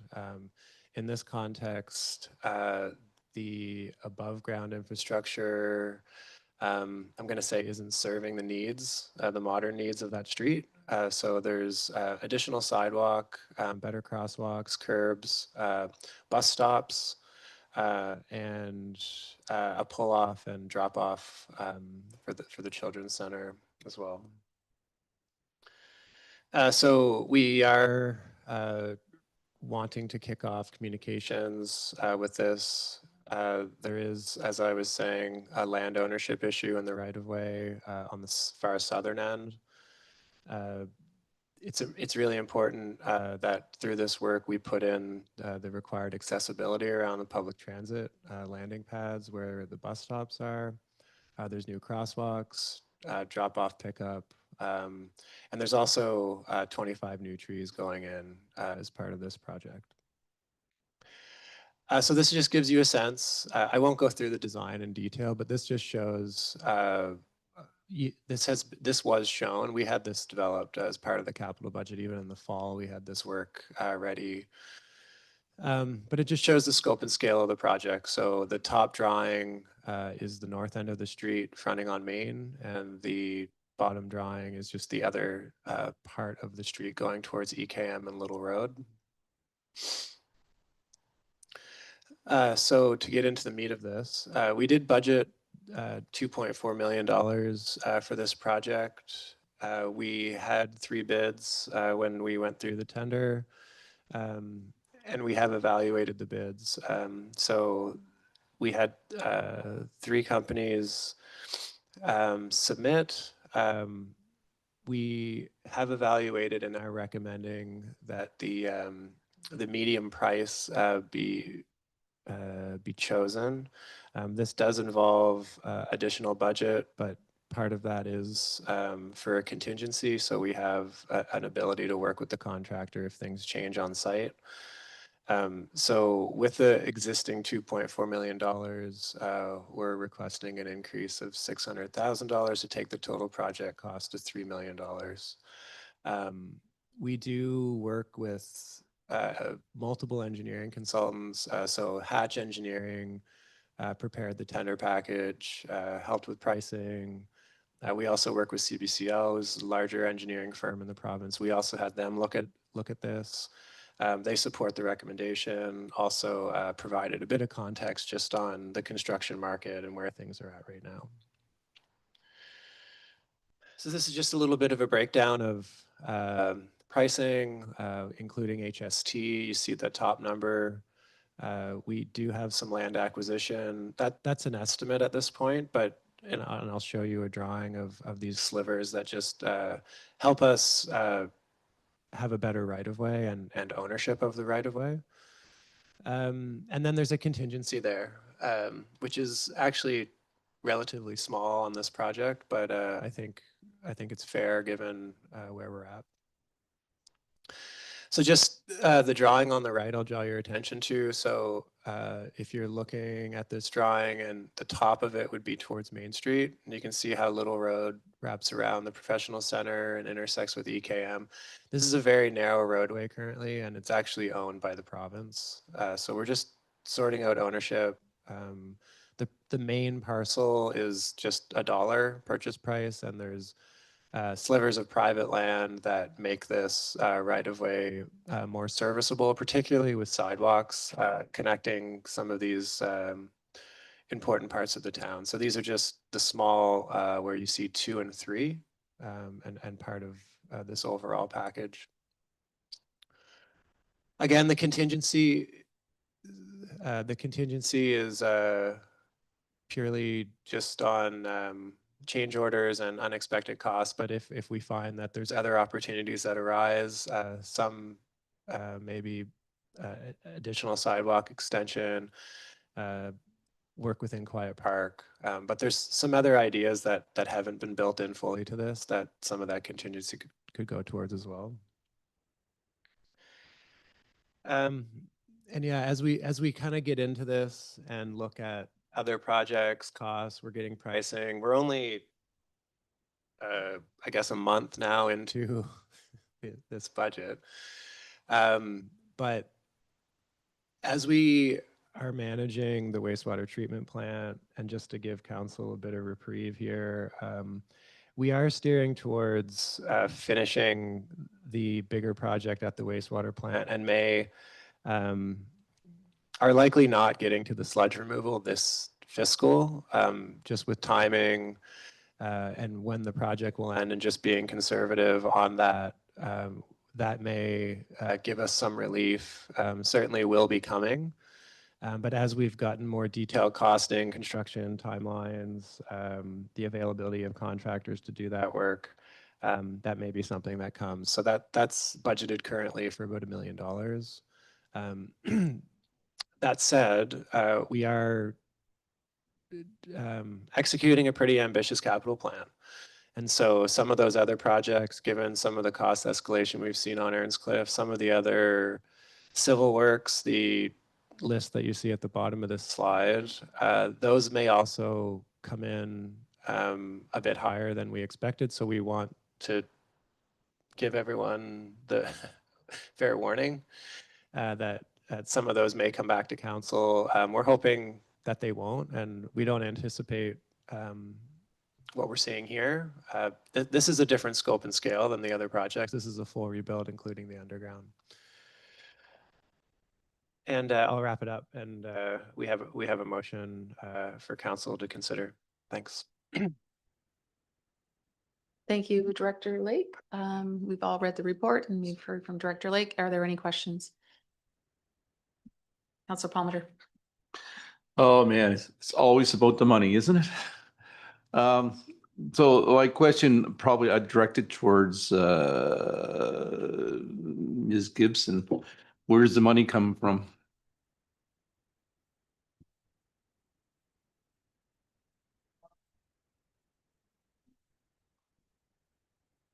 So this project was approved in the capital budget to be funded through long-term debt, so it would be an increase in our long-term debt for the project. Just checking with the online. Could you hear that okay? It's okay, great, thank you. So does that create a problem for us? A problem for us? No, A cash flow problem? No. no problem for us. The other question I'd have, it's a quick question. I think Devin will be able to answer this. Who's the engineer on this job, Devin? Hatch Engineering is working with us. Yeah. I just Yeah. want to add, so Dana's, just adding on to Dana's response around this project is being funded through long-term debt, but as Director Lake also pointed out, we are already at the stage looking at what in our capital plan, to just put a really fine point on it, if we do see this overrun and additional overruns, what will not be done, so that we don't continue to just run up the tab.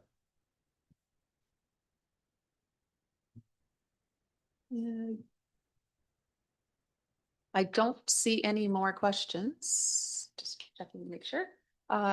Councillor Palmer, would you like to put the motion on the floor? Yeah, sure, I can do that. I would move that Committee of the Whole forward the following motion to council for decision. That council approve a budget increase of $600,000 for the Earnscliffe Avenue reconstruction project for a total budget of $3 million and award the project to Dexter Construction. Thank you. And do I have a seconder on that? Councillor Van Niekerk, thank you. Are there any questions on the motion? Seeing none, I will call the vote. All those in favor? Aye. Opposed? And that is carried unanimously. Thank you.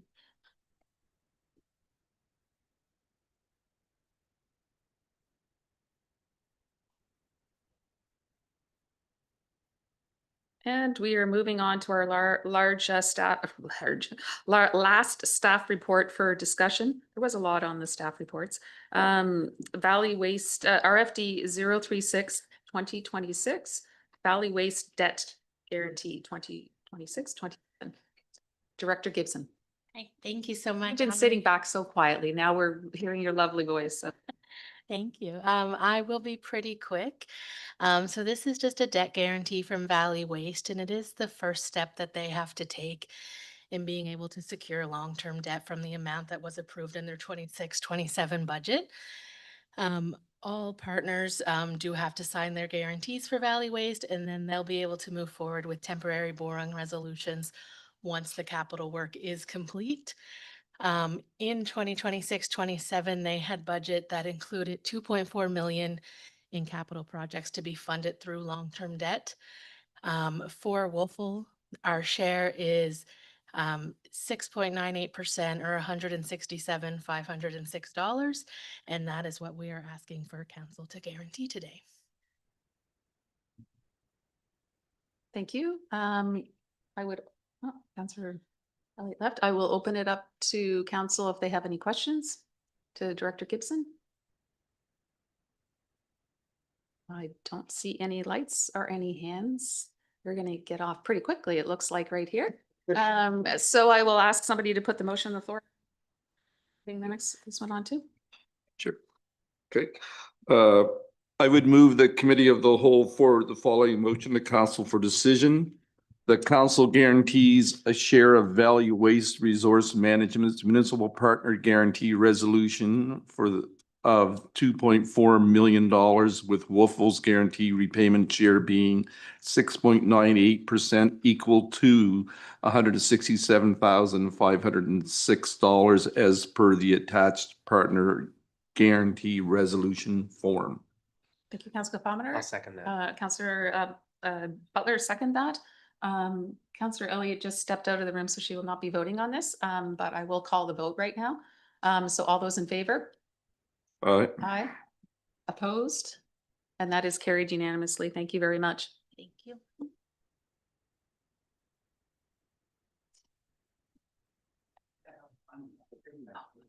We are moving on to the CEO report. Go ahead. Thank you very much, Chair. So the CEO report is in your package for your review, but I'll highlight a few key things. The highly anticipated second season of everyone's favorite game show, The Recreation Hub, is getting underway. It says in your package May 12th. However, I believe it's May 13th now is the actual opening date. So just put that on your radar. And I understand from conversations with our recreation staff that bookings are already hotly underway. So if you're interested in getting in there for a ride on one of our various bikes, I'd advise you to get in there quickly. In terms of an update on a small expansion and a new partnership in Wolfville Recreation, we've struck a recent partnership with the Acadia Community Farm, whereby the town staff will take over administration of that program. So this is a program that, unfortunately, due to Acadia's more recent financial challenges, may not have had a fantastic transition, but we're partnering with Acadia University and the volunteers who participate in that program to try to keep that going and give it a second life, so to speak. Moving on to the Visitor Information Center, we have now signed our new four-year operating agreement with the WBDC for the operation of the Visitor Information Center. So this is on the heels of a successful pilot in 2025. So the VIC is now open for the season and will run through December of this year. The town will be hosting a stop on the Art Love Tour at Devour Studios on Friday, May 29th. So up to 16 artists can compete in a live painting contest with 20 minutes to create their piece, and judges will select a winner to advance to the finals in Shediac in September.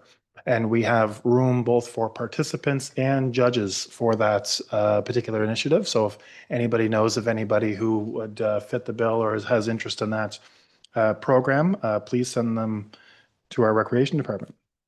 You'll notice a little bit of activity at Reservoir Park over the last little bit, in addition to the fantastic Earth Day event where new trees were planted in another location in Reservoir Park. We've also been undergoing some refreshing of the mountain biking trails with support from our friends in Trail Flow. And so new mountain biking trails and refreshing of the existing trails and building of a few new trails and connection into Maple Avenue is all ongoing. Residents and visitors alike will see a new addition to Waterfront Park in the coming soon at this stage, I can say. So floating dock, multiple of the pieces of the floating dock are now in our possession, with more to come, and there will be a deployment on that to kind of return Wolfville Harbor's heritage into a working harbor once again over the course of the next little bit. Roads and streets, asphalt patching is ongoing with the focus areas on Main Street, Gaspereau, Pleasant, and Skyway. And also to give our streets a little bit of extra attention, we've now received the new street sweeper And I believe we are just waiting on our confirmation of insurance and registration until that little puppy starts to hit the road and do its job.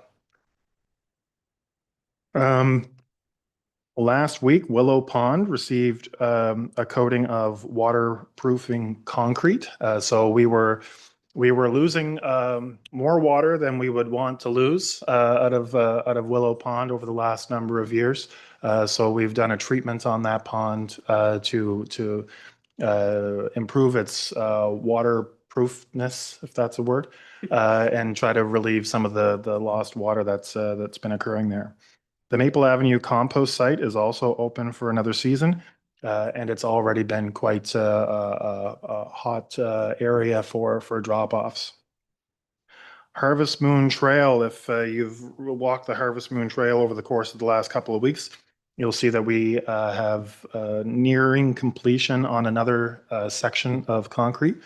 And the transitions into Elm Street were being poured just late last week. So that refresh on the Harvest Moon Trail is coming along quite well. And our parks crew, the full extent of our parks crew is now back in operation after what felt like a winter that took forever. And so our parks, gardens, and lawns are being cleaned up from the winter season and addressing some of those that early spring planting and some leftover winter maintenance. Tender for the next phase of water transmission, so this is from Westwood to Wickwire Well House, has been closed and the award is forthcoming. We did receive favorable pricing on that project, and we are confident that that will be completed this season. So that project, unlike the one you heard earlier, that one did come in under budget. So we'll be moving forward with that one in the near future. I'll remind council and the public that our public hearing related to the revised municipal planning strategy and land use bylaw through the Housing Accelerator Fund is scheduled for Wednesday, May 13th at 6:30, and that'll be across the street at the Wolfville Legion. The pamphlets inviting all property owners to that public hearing have been distributed, and any feedback that comes in through council, we'd encourage you to let us know. And we've received a little bit in the way of feedback at the staff level since those pamphlets have gone out as well. Our urban forest policy and work plan are still on Wolfville Blooms, and open for public comment. So if anybody does wants to follow up on that, please do so.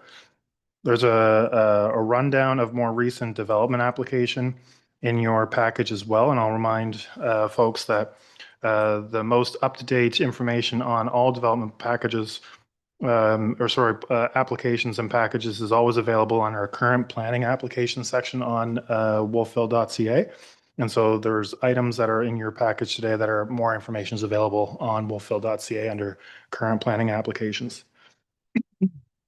On building and fire inspection, this is a particularly busy time of year on building and fire inspection coming out of the winter months. And as people are trying to get summer and spring projects lined up, 43 inspections and site visit or consultations have been carried out since the last report in March. And also some good news of progress. The top floor of 292 Main Street is nearing completion. On the GIS side of things, current GIS initiatives continue to advance our focus on asset management and operational efficiency across public works. And to that specific priority, phase 1 of asset management and modernization of public works operations using our GIS tools is underway, and that is targeting a transition from manual to integrated digital workflows. So in layman's terms, the work orders that go out with our staff on sometimes a daily basis, moving away from paper and into iPad-based work orders, so that as those orders go out and are recorded, we have a live update on how that work is going. Last but not least, I believe, not quite done. Wolfville Fire Department report. We had 19 incidents logged in the month of March, and our year-to-date is sitting at 70 incidents logged.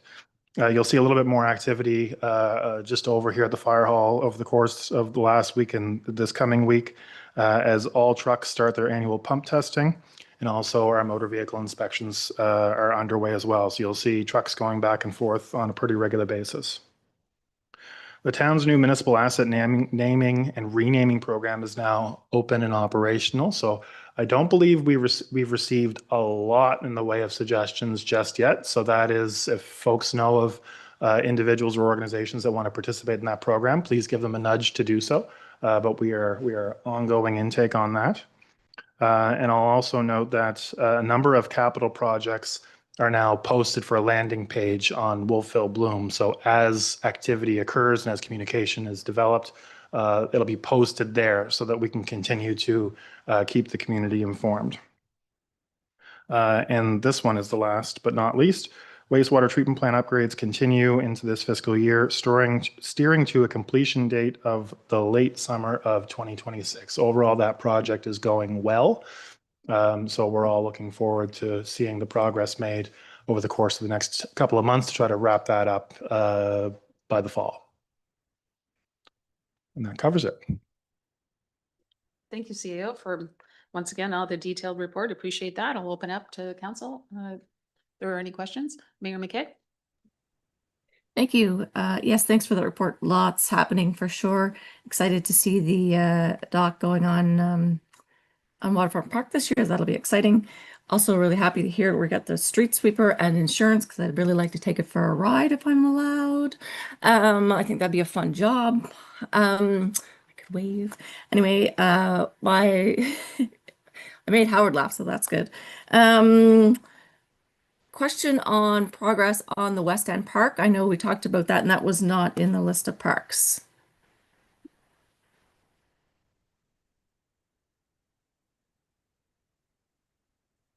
We're just shifting mics around. The answer's coming. Just a second. That's great. We haven't scheduled the exact date for the consultant and the company to come in and do that, but it is scheduled for this spring. Okay, thank you. Hopefully that will be on the docket soon.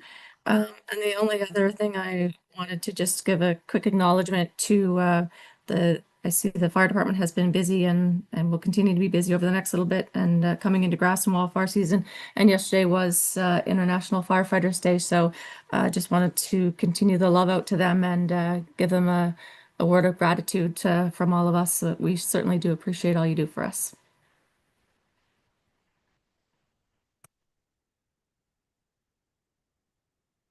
That's it for me. Thank you. Oh, Council Bernie. I just had a question about the bike lane bollards. Is there a plan to put those back up or not?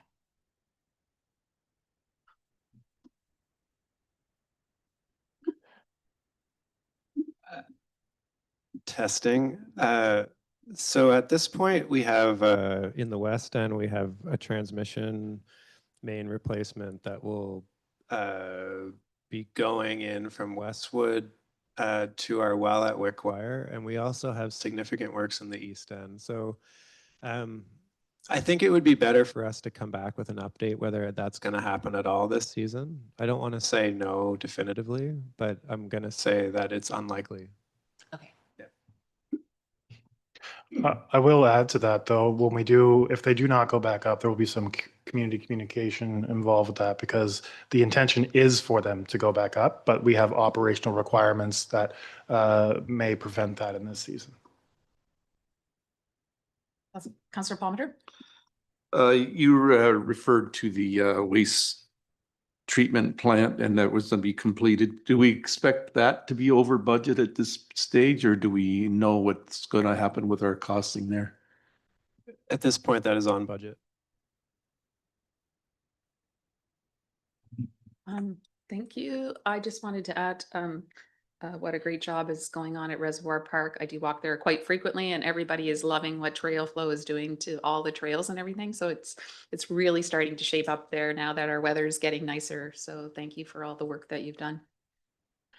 If there's no other comments, just want to make one quick comment, just in acknowledgement of the work that's being done right now in the spring and particularly in April of the year. So typically, April and March, March, April and May can be a challenging time to actually get works done but we're coming hot on the heels of budget.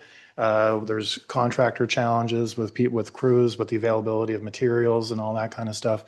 And also just in terms of staff capacity, trying to transition from that planning phase into doing phase.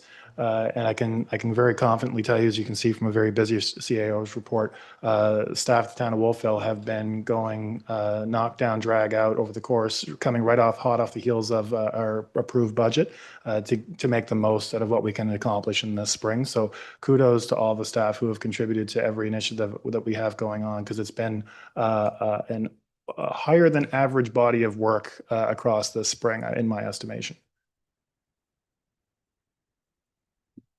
Well, I do not see any more questions, so thank you for all of that.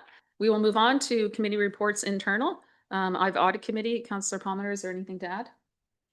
As presented. Any questions to Councillor Palmer? Okay, seeing none, I'll move on to planning advisory committee. Mayor McKay, anything to add? As submitted. As submitted. Any questions? Okay, thank you. Move on to RCMP. Mayor McKay, I believe you did that one also.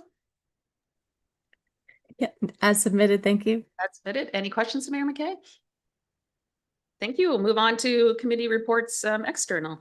Kings Point to Point, Councillor Elliott. And I shall repeat, as submitted. As submitted, and I shall repeat. Any questions? No, seeing none, we move on again to Mayor McKay.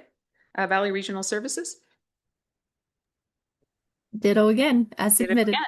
again. Okay, ditto again for me. I don't see any questions. So as submitted for all of those, and thank you for writing all those reports. We are moving on to item 10, adjournment into in-camera meeting under section 22E. Councillor Butler, would you like to read the motion on that? Would you like to put the motion on for that? And I would move that council move to an in-camera meeting under section 22(2)E of the Municipal Government Act for contract negotiations. Thank you. And kind of a seconder for that? Councillor Van Niekerk, thank you. All those in favor? Okay. And we are moved into in-camera